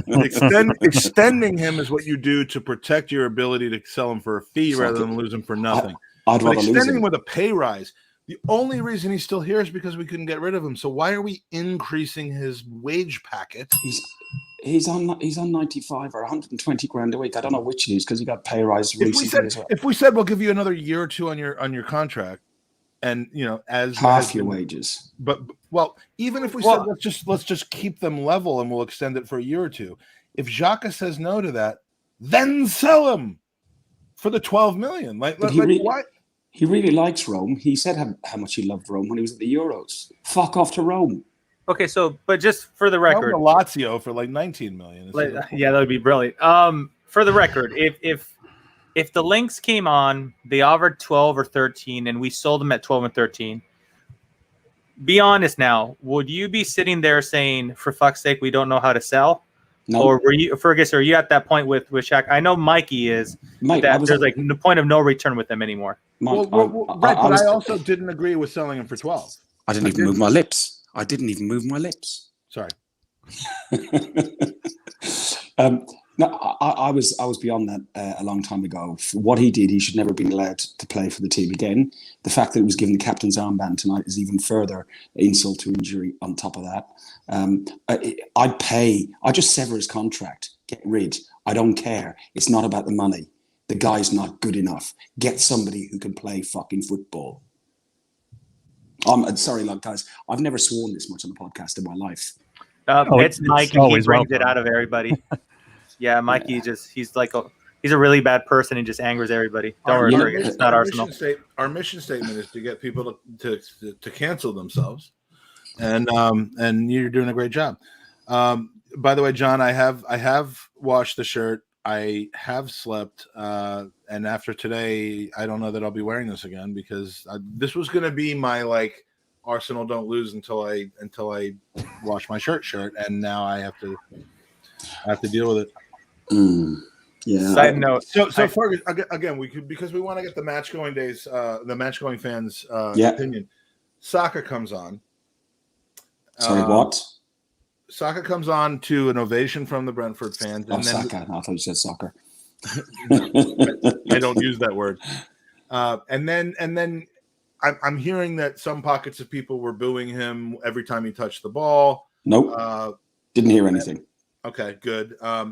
I mean, how does that feel when you? I know that the win would have felt better, but I mean, when you see that kind of reaction now for two weeks on the trot, is that going to go on for the entire season? You think? I think it'll go on for a few games, a few away games, because fans appreciate what he did playing for England, but in his heart and soul. Plus, they don't appreciate that he gets racially abused by idiots on social media. So if you think he was,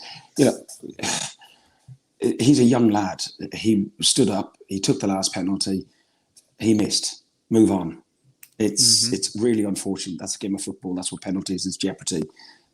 What I was really impressed with was the stadium was lively. The Brentford fans applauded all the teams on. There was no booing when the Arsenal team came on. They clapped them. They clapped when Saka came on. They clapped when we sang for Danny Bailey, who recently died of COVID. I don't know if that came across on the TV. Absolutely. No, they showed that. What was it, the 28th minute or something? They did it. It was a nice gesture, and the commentators brought it up as well. It was nice. Brentford at halftime also made a big thing about Danny. There was no beer available in the stadium for the away fans, which is ridiculous. All it meant is that everyone got to the pub earlier. It was just all rum. There was no beer available. No, everybody was drinking water. Mine is H2O. It's not H2O laced with vodka. That's why you gotta put up a pint of vodka in a glass. Yeah. Well, I wasn't gonna say in a glass. I was gonna say in your body, and then bring it into the stadium, and then put it in so that it looks like a bottle of water. I'll tell you what was really interesting. There was an awful lot of there was an awful lot of tailgating going on as you were trying to get into the stadium. They were checking tickets a little bit more. It's an American concept, tailgating. Yeah, no, but they use not your tailgating, different tailgating, sticking close up somebody's ass so you can get in on the same turn. And a lot of the young lads were doing that. Some of them were dragged out very forcefully, very, very forcefully by the stewards outside the ground. There was a little bit of a scuffle where 3 or 4 of them come along. One guy in particular got really animated towards an Arsenal fan who basically told him, "Oh, piss off," sort of thing. But then he went back, "What, you telling me piss off? You telling me piss off?" There was another guy who came up to me and Trev at half time and goes, "Hello, mate. You all right, Arsenal fans?" I said, "All right, yeah." I said, "Yeah, fine. We're fine. We're losing at this point." And he's smiling and he's beaming. He's got his Brentford security Stuart thing on. And he goes, "All right, yeah." I said, "I'm neutral in this. I don't care. I want to draw." I said, "All right, really? You're working here?" He said, "Yeah." "Okay. Who do you support?" "Man United." I went, "Oh, I could tell by the accent." Yeah, a bit like what you were saying to Michael beforehand. Yeah, because he's from London, right? Yeah, sister lives in London, so of course, yeah. Then afterwards, as we're coming down the stairs, I left just because I wanted to try and get the tube. I left bang on 90 and came down. Plus, a lot had left. They showed a lot. They showed a lot of people leaving in like the 82, 83, 84th minute. There were a lot, but I think they probably made it look better on the TV than it actually was. Fire Bill. Yeah. And he's calling, "All right, Arsenal fans, you don't look very happy." So much so that I went over to one of their other stewards and I stood there and said, "You need to have a word with that guy." I said, she ignored me at first. I said, "No, look, listen, I'm not here for trouble. I'm not here to cause any problems, but you need to have a word with that guy. He's going to piss everybody off. He's pissed me off. I'm not going to go up and hit him. But the next guy who comes down is going to iron him out." And then the supervisor came around and looked at me and thought it was an Arsenal fan who was going to start on somebody else. And I said, "No, it's one of your guys, your security guy there with the fuzzy hair. He's taking the piss of people as they're coming down." I said, "I'm not here to cause problems. I've hardly had a drink in the place and everything else. So, I haven't got an issue. But he's going to cause you problems. He shouldn't be in here. He shouldn't be in that job. He should have been in the home end, definitely not in the away end." And I think he got his collar felt by his own boss, which was good. And the guy did thank me, which was nice. And I left at that point. It's a joke, transportation-wise. Kew Bridge closed. Gunnersbury Tube Station closed. Chiswick Park closed eastbound. So you had to go westbound to get back one station, to go to a closed station, to go east again. It's 20 past 12 or half past 12 here. I left the ground at 10 to 10. I live 25 miles away and it takes them over 2.5 hours. It's an absolute joke, absolute joke. I'd hate to be a Newcastle fan on a Friday night having to go there. Look at him crying his eyes out. Yeah. You live 25 miles away. I live 3,500 miles away. That's your choice. Think of the tax you don't pay. All right. This weekend, I plan on getting to the Arsenal history. I honored your request. I talked about it on the last hour of the 24-hour podcast, and it came from the heart because I cannot wait to watch that. If tell everyone that's still watching where we can find you and the and where we can catch up on the 9 hours, 59 minutes and 54 seconds. I can't believe we're 6 seconds short of the Arsenal history. Well, myself, Trevor, Mark, and Andy from ArsenalHistory.com, thearsenalhistory.com, done something different over the close season. We decided not to do transfer rumors and all the usual shit that everybody else does, and they do a good job, some of them. But it's not. I just didn't want to churn out the same stuff. I was actually going to take the summer off.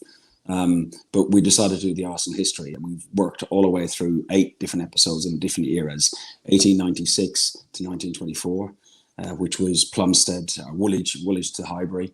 And then we done 1924 to 1935 with the Chapman era, the war era, the Barron eras of 53 through to 71, 71 to 86, 86 to 96, which is George Graham era, and 96 to 2018, the Wenger era. And then 2018 to current, which is basically it's an hour-long video of a colonoscopy. No, it was. I think it was the pre-med because we had the colonoscopy tonight, and we're in a bad way. Listen, I was hoping that the guy could last till Christmas. the club have failed him hugely because of this budget. Yeah, the £3.50 budget they've given him. We know people who are talking about 150 and 250 million pound budgets. He said £75 million to spend, 50 of which was not wasted on Ben White. But we're going to spend 150 million, Fergus. That's what I was told in the chat. Yeah, I know. But listen, the club have failed him, but I think he's seriously out of his depth. I think he's a dead man walking. And as it stands now with Chelsea, City, then we've got Norwich and Burnley. We'll be on our ass at Norwich and Burnley by then. I don't know if he'll make the North London derby. What will tell me everything is how we show up in those games. If we, what the reason I lost faith in Wenger, and this is my last word before we let you go, Fergus, is the reason I finally, after years of people telling me that it was over, the reason I finally lost faith in Arsene Wenger was because and it was a few weeks after that Leicester game where Welbeck scored and everyone thought we were going to win the league. Including me. we didn't capitalize on that. We lost to Manchester United, where Marcus Rashford basically scored a brace against us and began his career. That was awful. But then 3 days later, we came out and shit the bed against Swansea at home. Yes. And I said, if we can't get up for that game and get a result out of that game, we lost at home to them. We didn't just draw at home. We lost at home to them. I said, then the team has given up on them. And that's all there is to it. And if we can't get a result, I mean, Chelsea, Manchester United will be what it is. West Brom, Norwich. Who's after that before Spurs? Burnley away. Norwich, Burnley, Spurs. If we show up to that Spurs game and we've got 1 or 2 points, and we don't beat them, he's got to be gone by then. He'll be gone before then if the results don't go well. Probably so, but I mean, you cannot survive a tough start and a loss to Spurs. It's almost a blessing that Spurs game's in the first 5 or 6 weeks. There's no way our fan base will allow. The Cronkies don't give a fuck, do they? That was my question, Fergus. Do you think our ownership gives 2 shits about that, the North London derby? No, because I completely understand the fans. 100%. We're good. Yeah, well, I'm just saying, does the levity of the situation of losing the North London derby already kind of, if we do make it there with so little points, does that situation hit the Cronkies, Josh or Stan, the way it hits fans? No, of course it doesn't. I spoke with Josh on that forum thing, and the guy, when he started off talking to Akil and some of the other people, Mike, you weren't listening or watching. I was not listening in. I knew someone that was listening in. Jerby might have been listening in. I don't know anyone that would have provided access to me. No, absolutely not. But he was so bitey with the fans, first of all, to start off with. Someone put a fucking note in front of that guy. Oh, yeah, you better turn this around. Yeah, and he did get better, but he's such an evasive little prick. Even when I came along and finally said to him, he answered 2 parts of my 3-part question, and he wouldn't answer the 3rd part, which is what's KSC's exit strategy for Arsenal Football Club. he shit a brick when I asked him that, didn't he, Mike? Yeah, you did. I mean, as someone who didn't hear live what happened, I can tell you that he was not pleased with that question. No, he wasn't at all. Do they care, Mike Hertz? No, they don't. They don't understand. They're not football fans. They're businessmen. We're an asset. We're not a club. We're nothing to them. Yeah, we're a bit of real estate in London that is appreciate anything you buy in London, be it a slum, it's still going to go up in value. And the Emirates is always going to go up in value. Plus, they get an income from TV, from this, from that, from the other. I can't read any of these because these glasses are shit.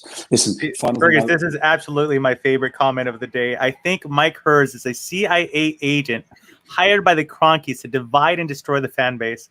Oh, sorry, wrong universe. Mikey, you've made it. Mikey, you've made it. You've been waiting for this moment for years, and you finally made it, man. Final thing before I go, because I was on last night, yesterday morning, felt like night. I don't know when we did that podcast. I have no clue. With so many mics. There was a mic on before me. There's 2 mics on here, and Max was on with Mike, and Mike at one point. Yeah, and then it was Max, and Max.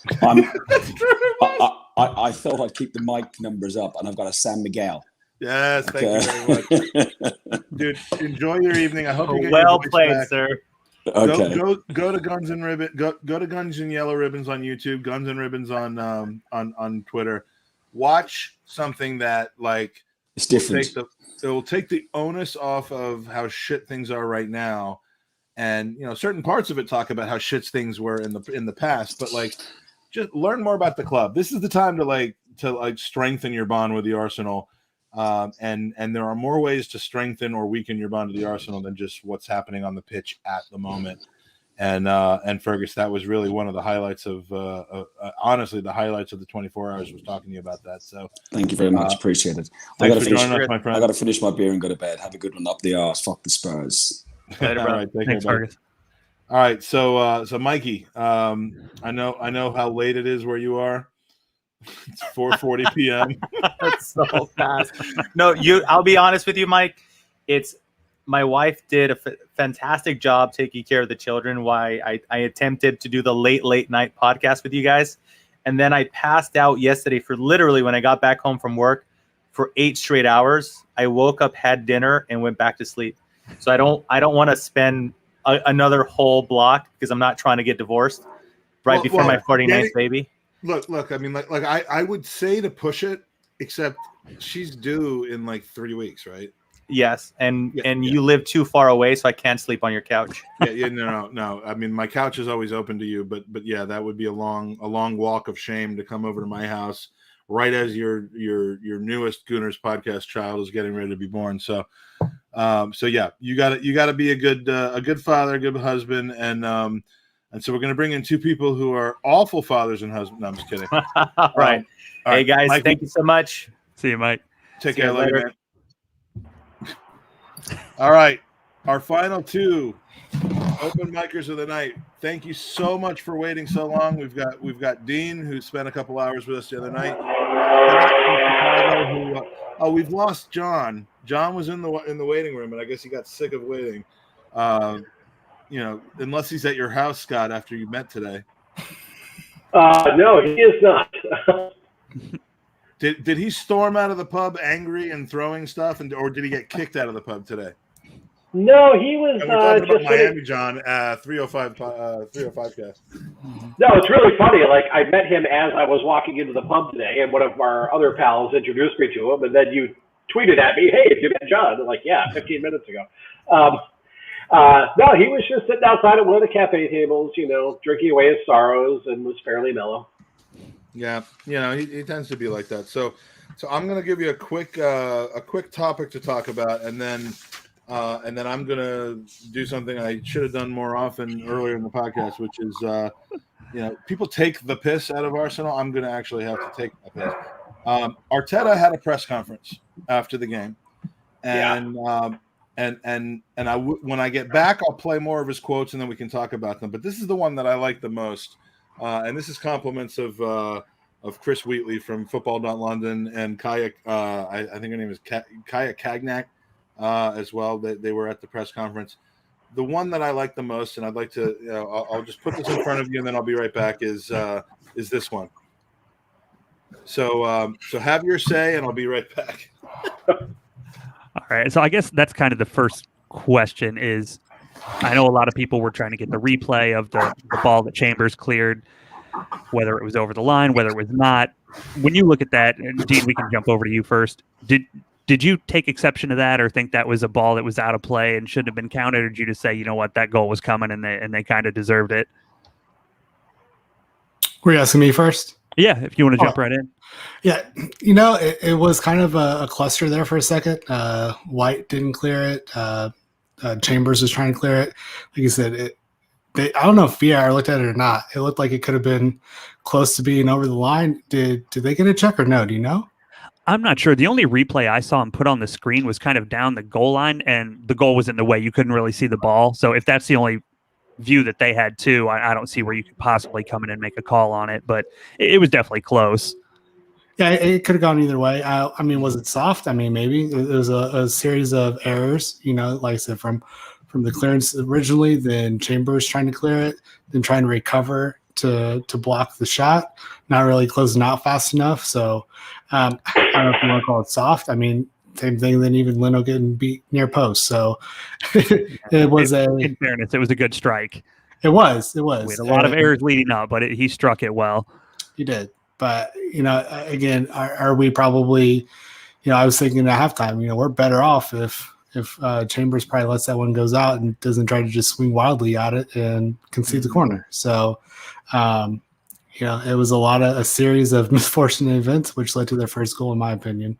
Yeah, that's going to be the subtitle of the All or Nothing series, I think. What was that movie? Isn't there something about like a series of unfortunate events? Like there's some play or movie or something like that. Scott, you must know because you love the theater.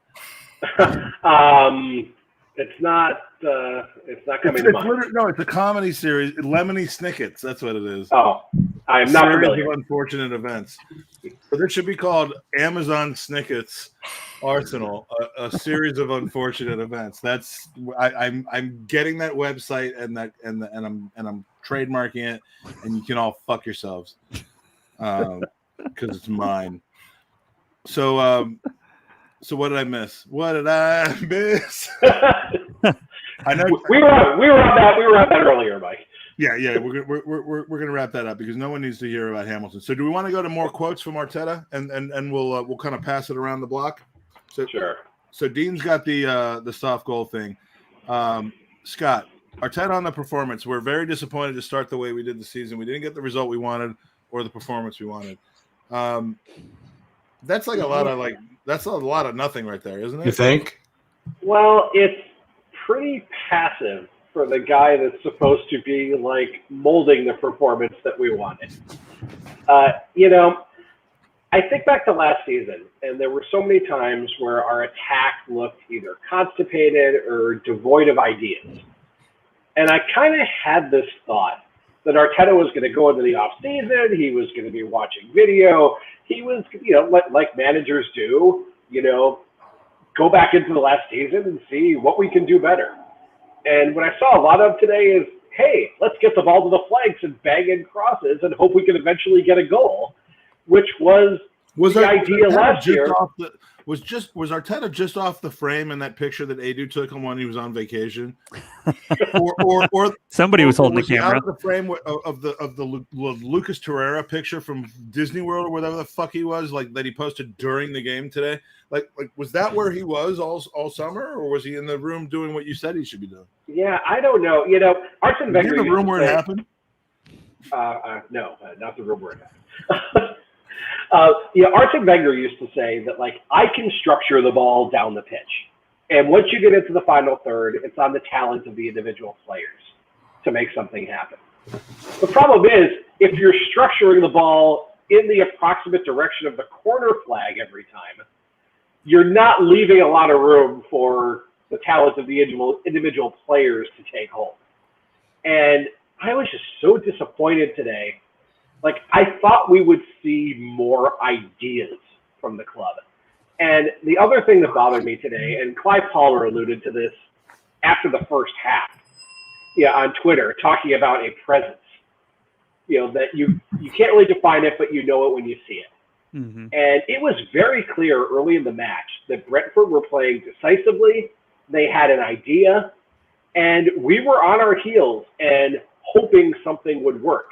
And you could really see in the way both teams are moving and in the body language that they recognized fairly early that we were vulnerable.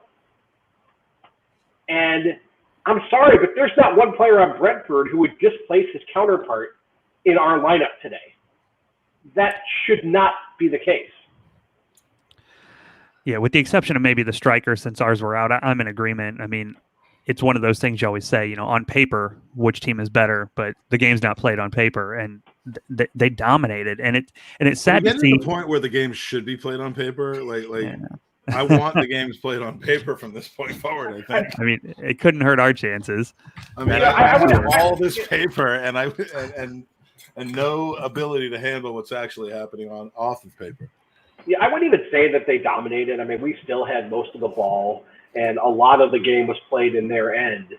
But when it came to those sort of that decisive movement and that ability to make yourself dangerous as a team, they were doing it with a far greater consistency than we did. And you could just really see in our body language that we were trying to like figure it out during the game, where Brentford had a plan and either it was going to work or it wasn't, but they knew what they were trying to do, and they were playing faster than we were. And that's just really, at this point in the Arteta project, is upsetting. And I've been one of the people, I'm quite, Arteta agnostic, if you will. I haven't really taken much of a position on whether I think he's going to be here for a long time or, if he should be sacked tomorrow. But the idea that even with all the people we were missing today, that he couldn't have that squad better prepared to do better than they did today was really, really concerning. Yeah, let me ask you a question. Dean, can you and Scott both not stand up, but like push yourselves up a little? Are you wearing the same exact shirt? Because I think we are the Brisbane native from last year. Yeah, but they look a little different though. Like I'm seeing like the sideways thing on Scott, but then like I'm not seeing it in the same place from Dean. Like I'm just curious. Yeah. Yeah. All right. Well, yeah. No, it's the same Brisbane had it from 2 years ago. Yeah. We do this. We bring people in groups of what shirt that they're wearing, and had there been 4 people that were wearing like a checkered black and red shirt or whatever that is, we would have invited all of them to join the Gooners podcast earlier in the podcast. So some other things that Arteta said, and all of these are true except for one. I've made one of them up. I'll let you guess which one that's going to be. Arteta on whether he's Arteta in or Arteta out. I'm trying to trust the process, but I'm wavering. What do you think about that, Jared? I mean, he's a smart guy. If whether he's in or out, he's still getting paid the exact same amount of money. And I think a lot of us, if we got told tomorrow you're fired from your job and you're on full pay for the next couple of years, you couldn't open the door fast enough for me to get out of it. That's true. That is actually true. I mean, there's a thing about guaranteed contracts, and the one sport I think in America at least that doesn't have guaranteed contracts is American football. As a matter of fact, strangely enough, because they have such a strong union, but they get paid so much up front with their contracts that the contracts don't end up mattering. Yeah, that's part of the negotiation now is whatever your contract is plus X amount guaranteed. So they kind of offset it a little bit that way. The only thing you can actually rely on. So Arteta on the performance, this is true. We are very disappointed to start the way we did the season. We didn't get the result of we wanted, or the performance we wanted. I think I put that up already. Why was Willian not in the squad? He was not fit to play. Now, we've argued and discussed whether he really got fat or whether that was like a weight vest or not. But he's now coming out to say he was not fit to play, and dude didn't play any summer football. So that's an interesting one. All right. So let me just come right out and ask this, and I'm going to add John in as well because John can talk, and John's one of our newest revelations of a recurring guest. I think we're going to get John Smythe from Lincolnshire. It's good to see you again twice in 3 days. Yeah, I can't get enough of this, Or twice in 2 days. I have no clue what this week was. I bet Jared's thinking, oh, not him again. Not at all. Glad to see you back on. So Willian not in the squad. Laba Lacazette not in the squad. Laba Lacazette. The hybrid. Yes. And I'm just going to leave it there. I'm not going to correct myself. Laba Lacazette. And then Runnerson. All ill.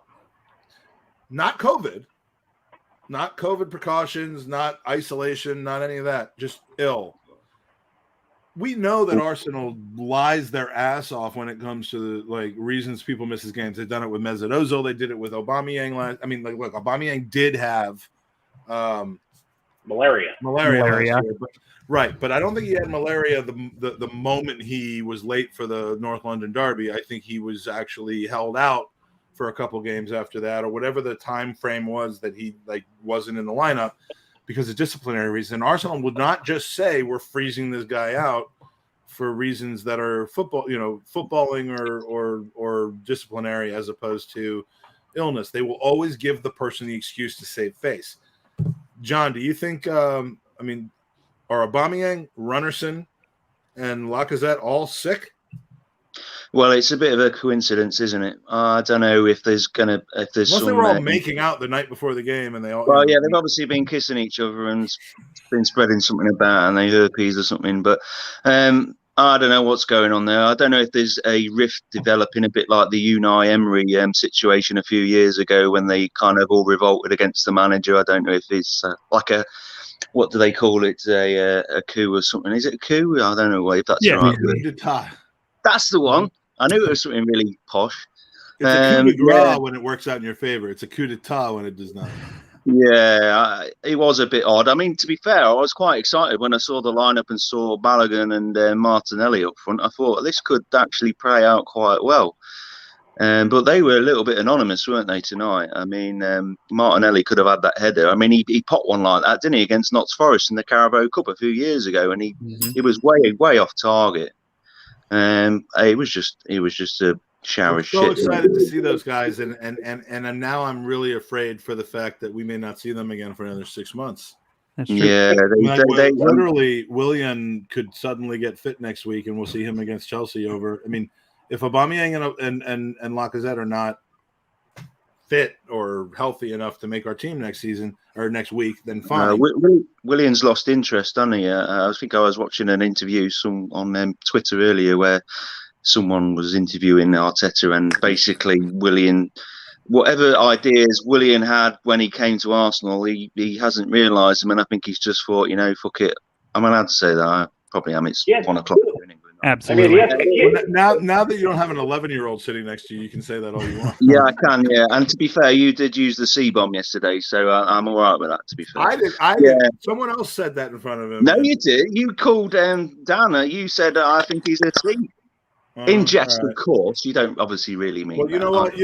know what? Max, lovely Max is growing up fast for reasons both good and absolutely awful. So yeah, if he doesn't know what a C is at this point, then I guess he's got bigger problems to worry about, unfortunately. Yeah, well, that's true. But I mean, I when we spoke yesterday, when I was with Max, and I said, Leno concerns me. He just doesn't fill me with any confidence. Well, that has just worsened 10 times over after tonight. I mean, he is other than being able to stop the odd shot, I just don't think he can do anything else the goalkeeper's supposed to in the modern game. I mean, he can't deal with any crosses. What the hell? I know he has to think about it, the better, I think. Yeah, the less time he has to react, the better. That second goal, people are saying, it was a foul on Leno, because, well, to be fair, that player that was on him did seem to entangle his arms. But, I mean, what was he doing stood there in the first place? You don't need to be on your near post for a long throw. Let your bloody guy on the post deal with that, and then you're in the middle of the goal if anything else comes off it. He kind of got himself in that kind of situation by his own poor decision-making, in my opinion. And, everybody was going, oh, yeah, the first goal, it was so hard, he couldn't have possibly stopped it. Well, I think he could have done, actually. I just think his positioning's off, and I'm really not beginning to rate him as a keeper anymore, and I think that he's actually losing interest in being at Arsenal, and I think that reflects to his performances on the pitch. Well, but we're in a bad predicament goalkeeper-wise because we've got no other good alternatives for a while. That he's kind of, his mind is elsewhere. I was saying yesterday, I didn't want Aaron Ramsdale. I think I called him Aaron Ramsey early, but that's because I've had a couple of beers, Yeah. But mate, to be fair, Aaron Ramsey would probably do a better job in goal at the moment, wouldn't he? But Aaron, now I'm suddenly thinking, actually, well, we got, Leno's not interested. We need somebody decent at the back. Leno, to me, you never hear him. Like when Emi Martinez used to play in goal, you could bloody hear him on the telly shouting at his defenders. You don't hear out from them. Did you watch the Copa? Did you watch the Copa America with that massive shootout that he had? I mean, when he saved about 3 penalties. Yes, but not just the presence of mind to save the penalties, but his verbal and what is it called, John? Like the game face, the game that he came to in that moment, the presence. Yeah, I mean, I have always pushed back against the situation that we sold the wrong keeper because there was no one offering any money for John. Well, we all know that, yeah. Bad decision making by Arteta, wasn't it? But I mean, Leno can't deal with crosses. I mean, if you look at the Brentford keeper tonight, he dominated his whole area, didn't he? He was coming out, running out, grabbing the crosses, plucking everything out of the air. We didn't get anything near anything really airily. balls into the box. He kind of owned that box, but Leno doesn't do that, and he's crap with his feet as well. Every time like the ball goes back to him, I'm like this, I'm thinking, oh, what's he going to do? Is it? And then you get the Brent in 2018. And the Brentford fans obviously sussed him out because they were all jeering him as soon as the ball went back to him. What's he going to do? And it's like your heart's in your mouth. But like I say, I like Matty Ryan last season. I know he wasn't with us very long, but when he did actually fill in a few times for Leno, I thought he was half decent, and he didn't fill me with dread like Leno does. And I do think that we need to find a serious replacement for Leno because I just think his time's done now. I just don't rate him at all. I'm not saying he's the only negative factor within the team tonight, but he's certainly got a lot of questions to answer for me after tonight. So, John, I agree. I'm sorry. Go ahead. Before we go on further with Leno, let's welcome in other John. Welcome to the pod, and also welcome to the Midwest. Lovely to have you. And he's a JON like me. He's a proper job. Appreciate it. So we got Lincolnshire John, and then we've got Miami, Chicago John. Yeah. And he's not at Crate and Barrel anymore. So not at Crate and Barrel. I'm hearing. This isn't going to turn into is really kind of taken over the latter half of this pod. England versus America thing, is it? Sorry, John. What'd you say? I said this isn't going to turn into an England versus America thing. Who's the best? No. I feel like we win given just the sheer numbers right now. Yeah. I'm with it. Not at all. So, John, let's keep going with Leno because, look, I mean, Andy. Which John? I'm talking to Chicago John now. Soon to be 312 John. Yeah, 312. 312 John. The Leno situation. I've been poking fun at every time Leno does something right, I say that Emmy wouldn't have done it. Every time he does something wrong, I say, Emmy would have done it. Because I'm just a troll, basically. But at this point, do you have serious concern? I mean, let's stop comparing him to Emmy and let's start just looking at our own situation where we have literally him and a bunch of academy players, and for not even comparing him to Emmy Martinez, who's I think showing now to be the better keeper. I think that even independent of comparing the two, we have concerns right now. And the fact that our second keeper wasn't even on the bench right now, it was Hines that was on the bench, is extremely concerning because now that means that it's Leno. Either he does it or our first choice backup keeper isn't even a consideration, which is very, very concerning. So, when Runnerson was ill, though. He was ill.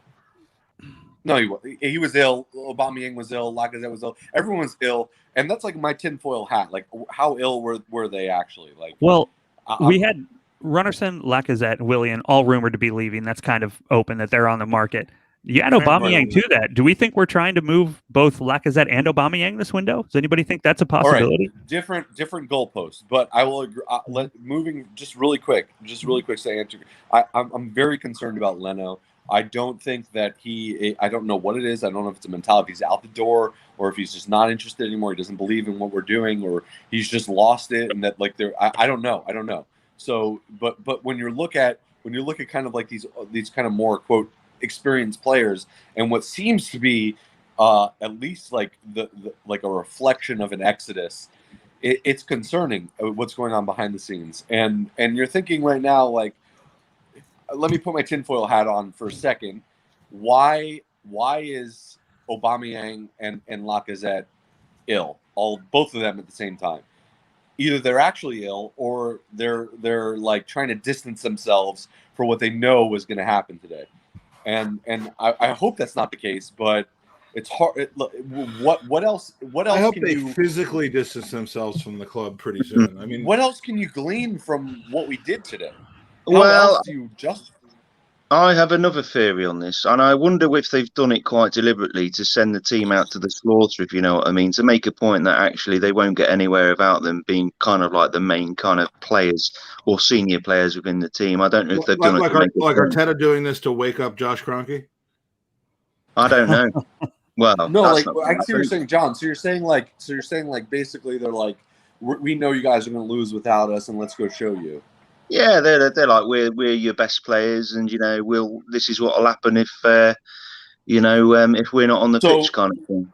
I'd like to think that's not true. In theory, but in theory, then they need to start against Chelsea, and they're going to win, right? Well, you know, I hope so. I'm going that much.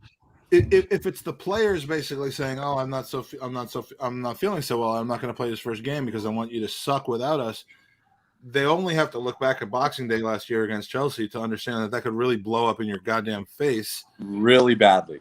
Yeah, and that's why I wouldn't think that that's the situation. What I thought you were saying was Arteta was holding those guys out under the guise of illness. That's what I was saying. So that they could show, so that he could say to management, like, look, we have a tough start to the season. We have 3 weeks until for the rules have changed back again, so that now we have 3 weeks to see how we do at the beginning of the season before we have to shut down transfers. Year or two ago, that wasn't the case anymore, and it's the Man United 8-2 situation again, where we're like, do we need to start off so bad that we bring in reinforcements rather than being a little bit worried that we actually started off too strong and we're never going to see another good player get signed for us again? What happened to Jared? Jared left. He said, "Screw this." We just signed him on a permanent contract to the thing, and now he's gone. No, so yeah. I mean, I thought you were saying like maybe this was a push to make us start a little bit weaker, Dean, in the year, so that the Cronkies would be like, you know what, that $50 million we spent on Ben White and Lakanga and maybe being a little relaxed about not having to sell our Deadwood for money, maybe we really need to rethink that. And we're going to end up with a week 3 of the season heading to the end of August, panic stations again. I mean, that would be a really bold strategy of him to keep out 2 of our most expensive players and somewhat leaders of the team to make a statement to what I think all of us fans kind of believe are a leadership or ownership group that kind of aren't that interested in the team. My theory when I first saw it was that Emi Martinez was our team chef last night and food poisoned some of the lads. So, there's a lot of theories out there. I wouldn't hold it past them. But I would really hope that, it wouldn't take something like that to wake up the leadership of the team, the executives and the owners and say, hey, this is where we're at. We need more help. We need more money. I was promised, backing from the team as a manager. Where's it at? We have 1 center back, and that's pretty much all we have. We have 2 backup guys who both played today. Lakanga looked pretty good, but again, nobody expected him to start week 1 when we signed him. Tavares came in out of position to back up Chambers. And, again, right back is just an absolute mess if he's our second option. John Smythe. Smythe or Smith? You said it's supposed to be Smythe. It's Smythe. I told you yesterday. I know. Well, yeah, but I'm sorry, John. I was tired. Oh, Smythe, were you? right? Smythe? I know you were. I'll let you off then. All right. John S. The inclusion of Noon to Vaj when Bellerin's on the bench, right? I mean, Bellerin was in it was in the squad, so they bring in the brand new guy from Benfica who's mostly a left back and he's played a couple of games at right back in his career over Hector Bellerin in that situation. What does that tell you? I mean, we know how much Arteta loves Hector Bellerin. Like I think they've resided together over small periods of times. Like he's let him. There's a connection there, but is he? I mean, why even include him in the squad if you're not going to put him in over a converted left back that's playing right back? Suarez didn't get in. Bellerin didn't get in. Nuno got in. I don't mind Callum Chambers, but I didn't think he was very good tonight. He was awful. He was terrible. He was getting done every time, and then it seemed like trying to push people over. And I mean, Cedric. I mean, I don't know why everybody has such an issue with Cedric because I don't think he's that bad. He's a natural right back, isn't he? That's his position. I don't either. But what I'm asking you is, what does it say that the sub for Chambers, who you wouldn't necessarily think would get subbed out, except he really did kind of have a poor game. Bellerin's on the bench that could take it, that can go in for him, but they put Nuno Tavares in instead of either Cedric or Bellerin. Is that a sign that those guys are gone? Well, I'd like to think Bellerin's gone. You know my opinion on him. He is terrible, and he would have just made matters worse tonight. I could see it. So I don't know these days what his rationale was behind that, but I think Cedric should be playing that position. When I've seen him play, I've thought he's been all right, and I know he's had to play left back sometimes as well, hasn't he? And he's done all right. I don't think he's made any massive howlers, not that I can remember. He made a massive howler at left back, and we have not seen him again. Like he might have actually. He might have. And he ain't giving away bloody 9 foul throws like bloody Bellerin last season. Well, no. He might have passed away in April, actually, Cedric. For all I know, I have not even. He's a Portuguese international. He should be half decent. He wouldn't be a Portuguese international, would he? He wouldn't get in the Portugal team if he didn't have some kind of ability in that position. Surely. So he must have done something to Arteta's wife then. Well, maybe. I don't know what's going on. That's where you've always got to go when you see those situations. Him, Aubameyang, and Lacazette all at the same time. Yeah, look. I liked the lineup when I saw it at the beginning of the game. I thought it was an opportunity for Arteta to not have to make tough decisions, and that isn't a great statement on Arteta that when things are forced on him, he might actually succeed. In this situation, it did not pan out. So I where do we go from here? Because this had every feeling like it could be a Boxing Day last year game where some things outside of his control. Just like John yawning on our podcast live, John, 305 John. I thought today could potentially go one way or the other, and it was going to be everyone saying we didn't have all the players that we needed, or oh my God, we got these young players. Now Arteta's going to play them. Well, next week against Chelsea, we're going to see Willian, we're going to see Lacazette. We're going to see Aubameyang. We're going to see. We're probably going to see Bellerin. We're just back again, aren't we? What about? Could it have been a case that the manager's so inexperienced that he just underestimated Brentford? I think that's what it is. I think that he sat there and thought this team can beat this newly relegated side, and we could rest all our main players because we got Chelsea and then City, and then who do we have up next? Norwich, and then. Burnley. And then Burnley, and then Spurs. So he's like, we got in West Brom in a cup game that I'm not 100%. Yeah. So he's like, look, this game is, this is a good enough team. These youngsters are good enough. We could just rest our main players. It doesn't really, starting off strong isn't really important. I think that he thought that this was enough to beat the side, and that he was going to rest. And I think that's the most likely scenario. I don't think Aubameyang. Then that's a problem, though. Then because it is a problem. I think it shows his inexperience. I think it shows. Else. I have less experience than Arteta. You have less experience than Arteta, John. Both of you, Dean. We all have less experience than Arteta, but none of us expect. I will say during the 24-hour none of us underestimated Brentford. A lot of people during the 24-hour podcast, including some of the most negative people about Arteta, including Dan Potts and Sophie, and some of the people who just do not believe he knows what he's doing. They all picked wins over Brentford. I said it was going to be 1-1 because I'm like, this is a trap game if I've ever seen one. And I think we were just. How can Arteta not recognize that? I don't know. I don't know if we were like you could have convinced yourself of a loss today, but of just like the lack. I bet on it. I actually bet. I'm sorry. I bet on Brentford because I don't mind losing a bet. That's the thing. I don't mind losing a bet. Yeah, it's a consolation prize, but I'm like, you know what? I don't feel confident about this, so I put like like $25 or something on Brentford to win. And I'm like, I guess I should hate doing that because I hate, for the same reason I hate people playing Fantasy Premier League and rooting for like David Raya as their starting goaltender. Right. Oh, at least he had a clean sheet today against us. But like, yeah, I didn't see today going well.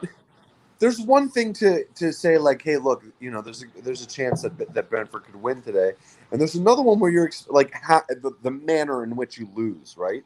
Those are two different things. So you could say, look, we're going to struggle. Brentford are not a bad side. They were newly promoted, and they were going to come out and do exactly what they did that's been successful against teams. And you have to do well against a team like that because they had nothing to lose coming into the Premier League, the first game of the season. But to the way that we lost, the way that we didn't even create anything is different. Okay, they were open, they were expansive. We were talking about this on your podcast. We said they knew they were going to come out and be expansive, that we were going to have some good possession, that we were going to have some opportunities to create, and that we needed to take advantage of that. And then when we go into it and we actually have nothing, especially in the second half, I think we had 60% possession or something around there, and almost no significant chances created. So the way that in which we came into this game, the way in which we executed our game plan and that didn't create anything, we didn't even really trouble them very much. I mean, their keeper had some worldy saves, so there were some good opportunities for us. And it's a keeper that we've known as Premier League quality for a long time, and we were linked with him Exactly. We knew this guy is not bad. I mean, like I know this guy didn't score today, but between Tony and Raya, I mean, you could have 2 of 11 guys if they stay healthy throughout the entire season, keep the team up, and that's exactly what I see happening with these guys. Yeah, and you look at players that need to make an impact today, like Balogun, who's getting his first Premier League start, and you could say, yeah, look, it's his first start, blah blah blah. But you need to, when you get an opportunity like that, you need to take advantage of it. And I could see he was trying. It's just the quality. He's not there yet. He's not there yet. And it's concerning that how are we going to compensate for that? It's clear right now. If he can't do it against Brentford, who I don't want to make it like an insult because they're not a bad side. There's no way he's going to do it against Chelsea. There's no way he's going to do it against City. There's no way he's going to do it against Spurs. It's just not going to happen. Addition by subtraction was enough to save our season last year from being a literal 13th place finished into being an 8th. And if you can consider that what you want to consider it. Addition by subtraction helped that. Addition by subtraction is over.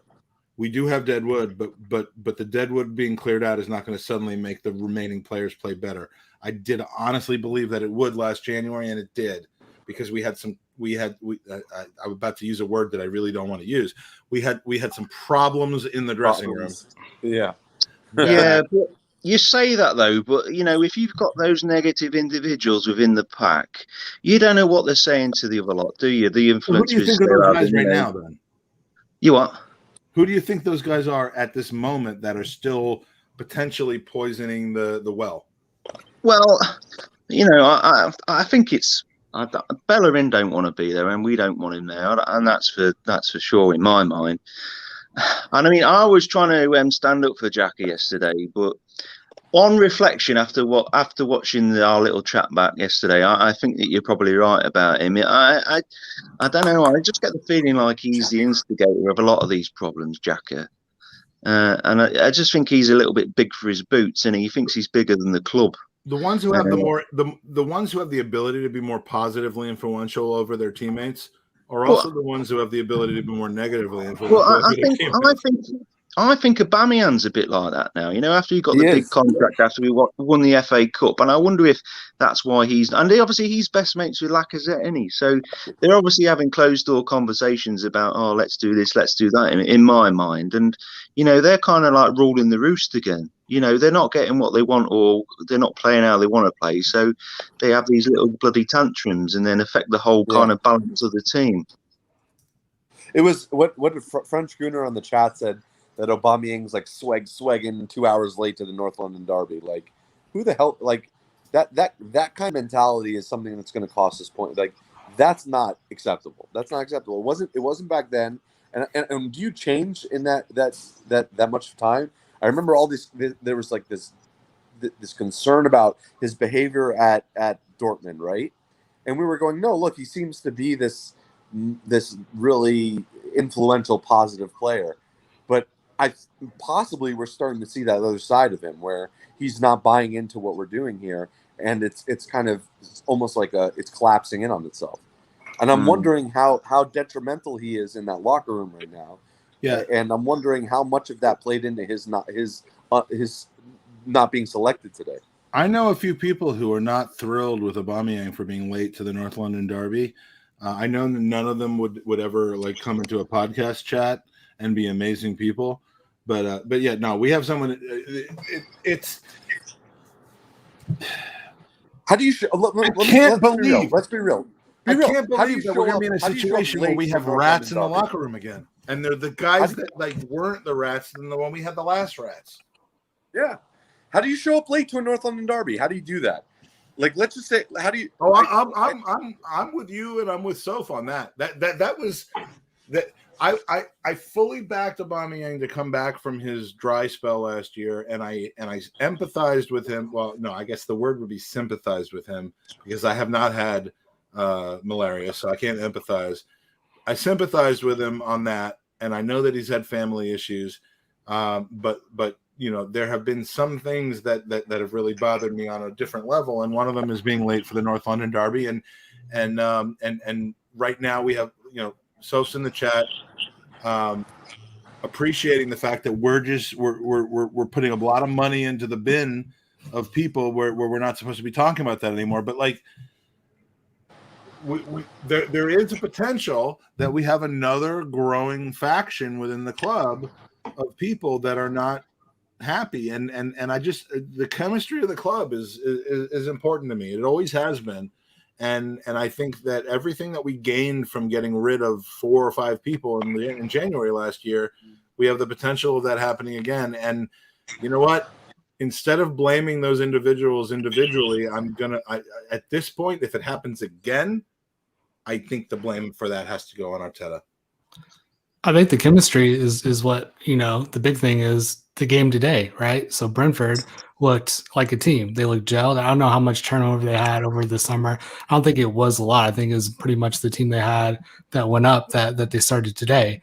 And, you know, you could look and say that it was the injuries and the lack of players we had. So we had a lot of squad rotation today, but we were just disjointed and weren't a team. And that's my biggest concern going forward is I think last year, Arteta only had the same lineup like twice. We had like something like 30 some or 40 some different lineups last season. It was almost like we never had the same team back to back weeks. And we're already looking into something like that this year to where we need a consistent 11. We don't have the depth that we had last year, and we just don't have those players to gel and come together. So you know, going forward and going into the next weeks, you know, Balogun's not going to get a sniff again because some of those players are going to come back, but Martinelli definitely needs to be in the game and make an impact. Saka's going to be in there, Smith Rowe, Partey when he gets healthy.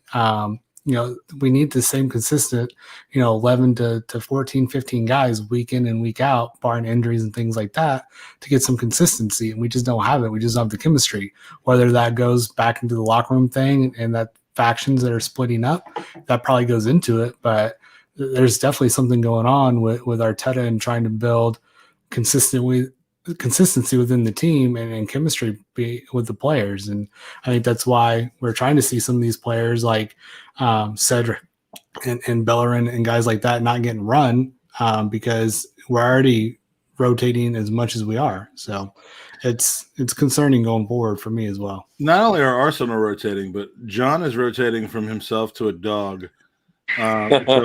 So we're gonna let John go, and I gotta go. Hey, John. Hey, it's always good, man. It's always great. Nice to meet you, John. Great name. Yeah, likewise, Dean. Hey, it was good seeing you again, Dean. Yeah, likewise, Dean. Yeah, we'll catch up next time.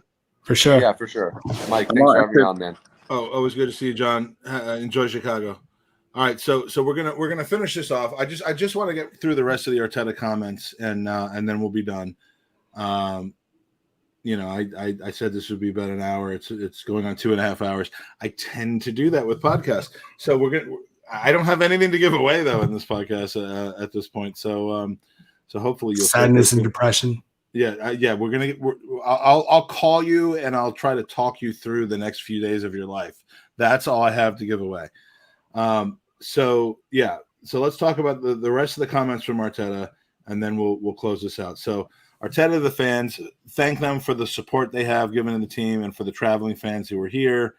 After that, apologies for the result. We know we have to improve. We have 2 big games coming right now. We have different performance to get a different result. Now, look, I don't know what else you can really say, but I have to say, in my current mentality of being a little intoxicated and having been an Arsenal fan for 32 years, this sounds exactly like Arsene Wenger. And not the good Arsene Wenger, the grasping at straws Arsene Wenger. So, and I'll follow it up before I go to you guys. Does this create more urgency in the transfer market? Now, look, transfer market is a buy sell situation. It isn't a vacuum where you just go. It's not a garage sale. I talked about garage sales. It is not a garage sale where you go and you show up and everything's for sale, and if you buy it first, you get it. It is a competitive environment. It is a supply and demand situation. So, yes, you got to be careful about what you say in the transfer market. But does this game create more urgency in the transfer market? My focus is the players that we have, trying to make them play as best as possible, get the best out of the team, and find a way to win. Will you reevaluate transfer plans after this performance? No.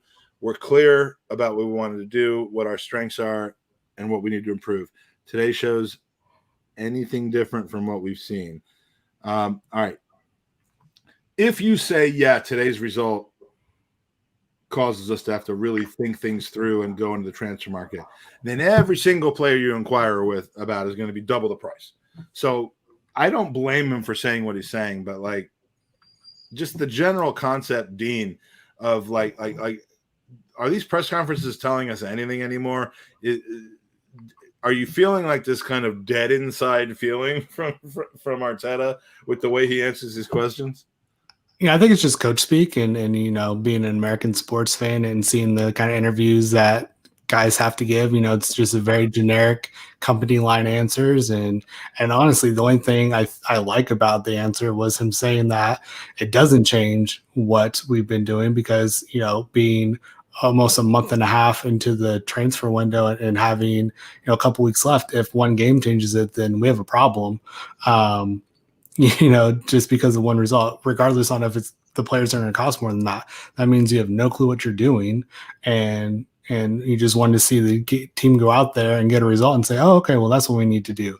So, I'm glad that they have an idea and I think we know he has a profile player he wants. And an age profile and probably to certain positions. But Gene, what do you think that age profile and those players are?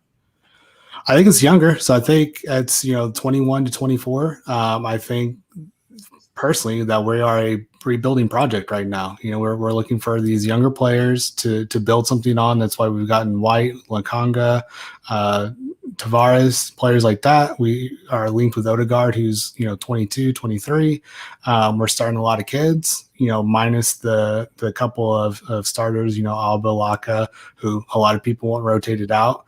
We could potentially be a pretty young team, minus, like Party Xhaka and players like that. Tierney's only 24, 25. So, we're a rebuilding project in my opinion, and it's going to take a couple years of those players. And then once we get to those basic foundations and have those guys coming into their prime to their, early to mid 20s, then you can go out and buy the piece here and piece there that might make the difference and might push you up a couple spots. But right now, I think Arteta has an idea of what he wants. I don't know if he's been given some kind of, back of a vote of confidence from the Kroenkes saying, hey, unless it's really, really bad and we're in relegation zone, we're going to give you this project 2 to 3 years or whatever it is, but it's going to be a slow thing. And we're going to have to build, window after window and slowly get to where we want to be. If it goes really bad, then I think that's when we're going to see pressure from the fans, which will probably then make ownership maybe make a decision sooner than they want. But I think, we're looking at something like a Solskjaer at United where they really don't, I have a couple of friends that are United fans. They really don't rate him that much, but he's gotten results. He's built it, year after year, and he's lasted 3 or 4 years now, where most of them thought he was going to be sacked, a year, 18 months in. Well, so, and he's driving a Lambo that people keep like if the Lambo, if he's not driving it well, the garage will make the Lambo perform better. Whereas Arteta is driving in like a Honda Accord, and no one's out there to make the And they're Honda spending better. a lot more money. Yeah, I mean, they're putting a lot more money. Yeah, and United, the Ole thing is a fascinating thing because we wanted Ole at the wheel as long as possible because he was driving them into the ground, just like Van Gaal did, and just like Mourinho started to. But they'll just keep throwing money at the problem and making him look better. We're not going to get to do that. So the last piece, John, and then we're gonna end here on what's being done to address problems in the final third. I don't think that's tonight's game. Tonight's game is the game to analyze, given the circumstances we have on the day. No excuses is my added words, because he started off, and on the pitch, his comments were, "There's no excuses. Don't tell me who we were missing today. We were not good enough today." And then he goes and says this in the inside press conference. This is not the game to analyze, given the circumstances we had on the day. Well, he's basically saying he's had to put out a makeshift team, and that's not the normal team he would put out on a weekly basis. I suppose he's making reference to the absence of Aubameyang and Lacazette, isn't he? But 20 minutes earlier, don't say that like I don't want to have excuses for how we performed. And then 20 minutes later, you go into the different environment. Those players should be able to fill the void. I mean, look at Man City. I mean, they could put out two teams that would give us a whipping, couldn't they? Based on who they've got on their bench and that. I don't know what's going on. I mean, you look at Pepe. I mean, still can't make my mind up about Pepe. Sometimes I think he's half decent, but tonight he just he gets the ball on the wing, and then he does like a little bit of a dance around, a few step overs, and then the ball goes backwards. He never seems to make any progress, does he? And there was hardly any decent balls into the box tonight. All the passing was crap. It was either too short or over it. Even Tierney seemed to be struggling to get his, beat his man and get the ball into the box at some points during the match, which is unlike him. Although, to be fair, him and obviously Smith Rowe did play pretty well. But I don't know. Smith Rowe was doing all the running, but they just couldn't seem to find the gaps to, put it through to somebody to stick it in the back of the net. And it's a concern. It's like I said yesterday. A couple of years ago, we couldn't stop scoring goals, but then we couldn't stop letting them in. I thought we'd stop letting them in. We can't bloody score them. I mean, I don't know what's happening. Right now we have the worst. We had the third best defense in the Premier League last season. Right now we have the worst defense in the Premier League this season. Yeah, we've only played one game, haven't we? Oh well, okay. Well, you don't have to point that out. We're bottom of the league, by the way. We're relegation zone right now. We're in the relegation zone right now. We have a big 6-pointer against Chelsea next week. All right, so. Dean, any final words? Listen. I booked tickets. I said about. You're going to be there next week. You're going to be there next week. Well, yeah, I am, but I also booked tickets for the Norwich match because I said my father-in-law's a big Norwich City fan, and we were going to take him last season, but they got cancelled because of COVID. Then they got relegated. Well, he's now taking the piss. He thinks we're the whipping boys. I've had it left, right, and centre tonight from even a lad from Luton who supports Luton Town was saying, are you giving it back, or are you a little worried that like you need to actually accept this from him? I don't know. I still think I'm not going to say I'm not going to say it because I'll bloody jinx it, won't I? I'm just going to remain hopeful that this is just what could make you think if we can't beat Brentford that we're going to walk all over Norwich? I mean, I will be on our home ground, won't we? So we'll have a big crowd behind us, hopefully. I think that worked out well last year. Brentford were like in the honeymoon period tonight, weren't they? They were full of excitement, couldn't wait to get the leg over because, they're newly married and all that. But once they've settled down, and I think they'll, they had a lot of adrenaline running through their system, and obviously they wanted to prove a point tonight. And unfortunately, we didn't step up and counter that. But I don't know. I mean, we had this with Sheffield United, didn't we? When they got promoted, they were like pretty decent, in their first season in the Premier League, and then it soon dwindled away, and then down they went. So it's one game, innit? We've just got to try and remain positive. Newly promoted clubs are always fascinating to watch in the Premier League because there's a couple of different types of newly promoted clubs. There's newly promoted clubs that have Premier League players on them already. There's newly promoted clubs who go and then buy a bunch of Premier League players, like Fulham did a couple of years ago, and then they went right back down. They brought like Jean-Michel Seri. They got, I think, maybe Chambers on loan from us. Like they're like, okay, now we're back in the Premier League and we're going to do it forever. Brentford is a team that had a couple of Premier League level players on their team for the last 2 or 3 years. They sold one of them in Ben-Rama to West Ham, but 2 of them still play for them, and it's their goalkeeper and their striker. Tony and Raya could keep them up on their own this season. I mean that Tony chap. I mean, I heard the fans, Brentford fans, saying today they reckon he's going to bag them like 28 goals this season. He could, for everything we know. I can well believe it. He could end up being Golden Boot for this season. For all he looks decent, and Pablo Mari and that had problems dealing with him, just lacking for pace and stuff tonight. So I still wonder why we brought Ben. What's his face? Ben White. Well, hopefully in the next few games we'll see the reason. I mean, I'm still in favor of that move. I'm in favor of that move as long as it doesn't prevent other moves from happening. But look, this is game 1. We're bottom of the table. We're probably gonna have to get used to being bottom of the table for at least the next few weeks. Let's hopefully not overreact. I mean, look, I mean, if we're 15th by December like we were last year, or if we're 10th by November, panic stations. Absolutely. You know what? The sad reality in my mind is, if we avoid relegation, I think we'll have had a good season, and that's how I feel. I mean, that you can't possibly actually believe that. But I don't think we'll get relegated, but I think it will be. No, I know, but you can't say that we've had a good season if we finish 17th.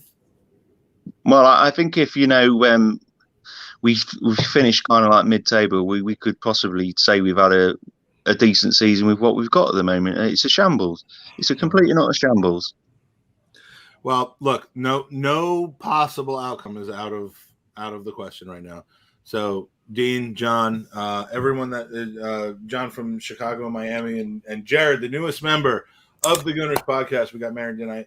Aston, Lucy, God, there were so many people that were on with us tonight. I'm just going to stop right there and forgive me if I don't mention your name. This is the 3rd or 4th longest podcast that we've ever done. Nothing like the other day, but let's have these. Can I just say I'm upset for another reason? I didn't buy enough beer. Well, why didn't you? That's your. I don't know. I'm used to people saying that they're upset because of something that I've done. It's a schoolboy error. I'm not taking responsibility for that. It's a school. But to be fair, it is 1:30 here, 25-2 now. So I suppose it's a schoolboy error. Yeah, but anyway, that's a different story. I'll say good night. I have. This is like 4 bottles of wine, and he's not drunk it all of it. I was drinking. No, not yet. I was drinking champagne during the game, and then when we lose the game, it's like champagne just seems awfully inappropriate for the situation. So I have to switch to red wine. Yeah. But look, John, you're one of our newest and best new finds. We hope that you'll come on again and again and again. I will. I'll keep coming on. Yeah.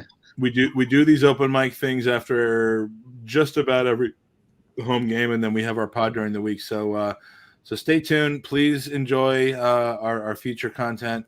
And sorry if I had a little too much to drink tonight, but like the problem is it's going to be a tough season. So let's just get together.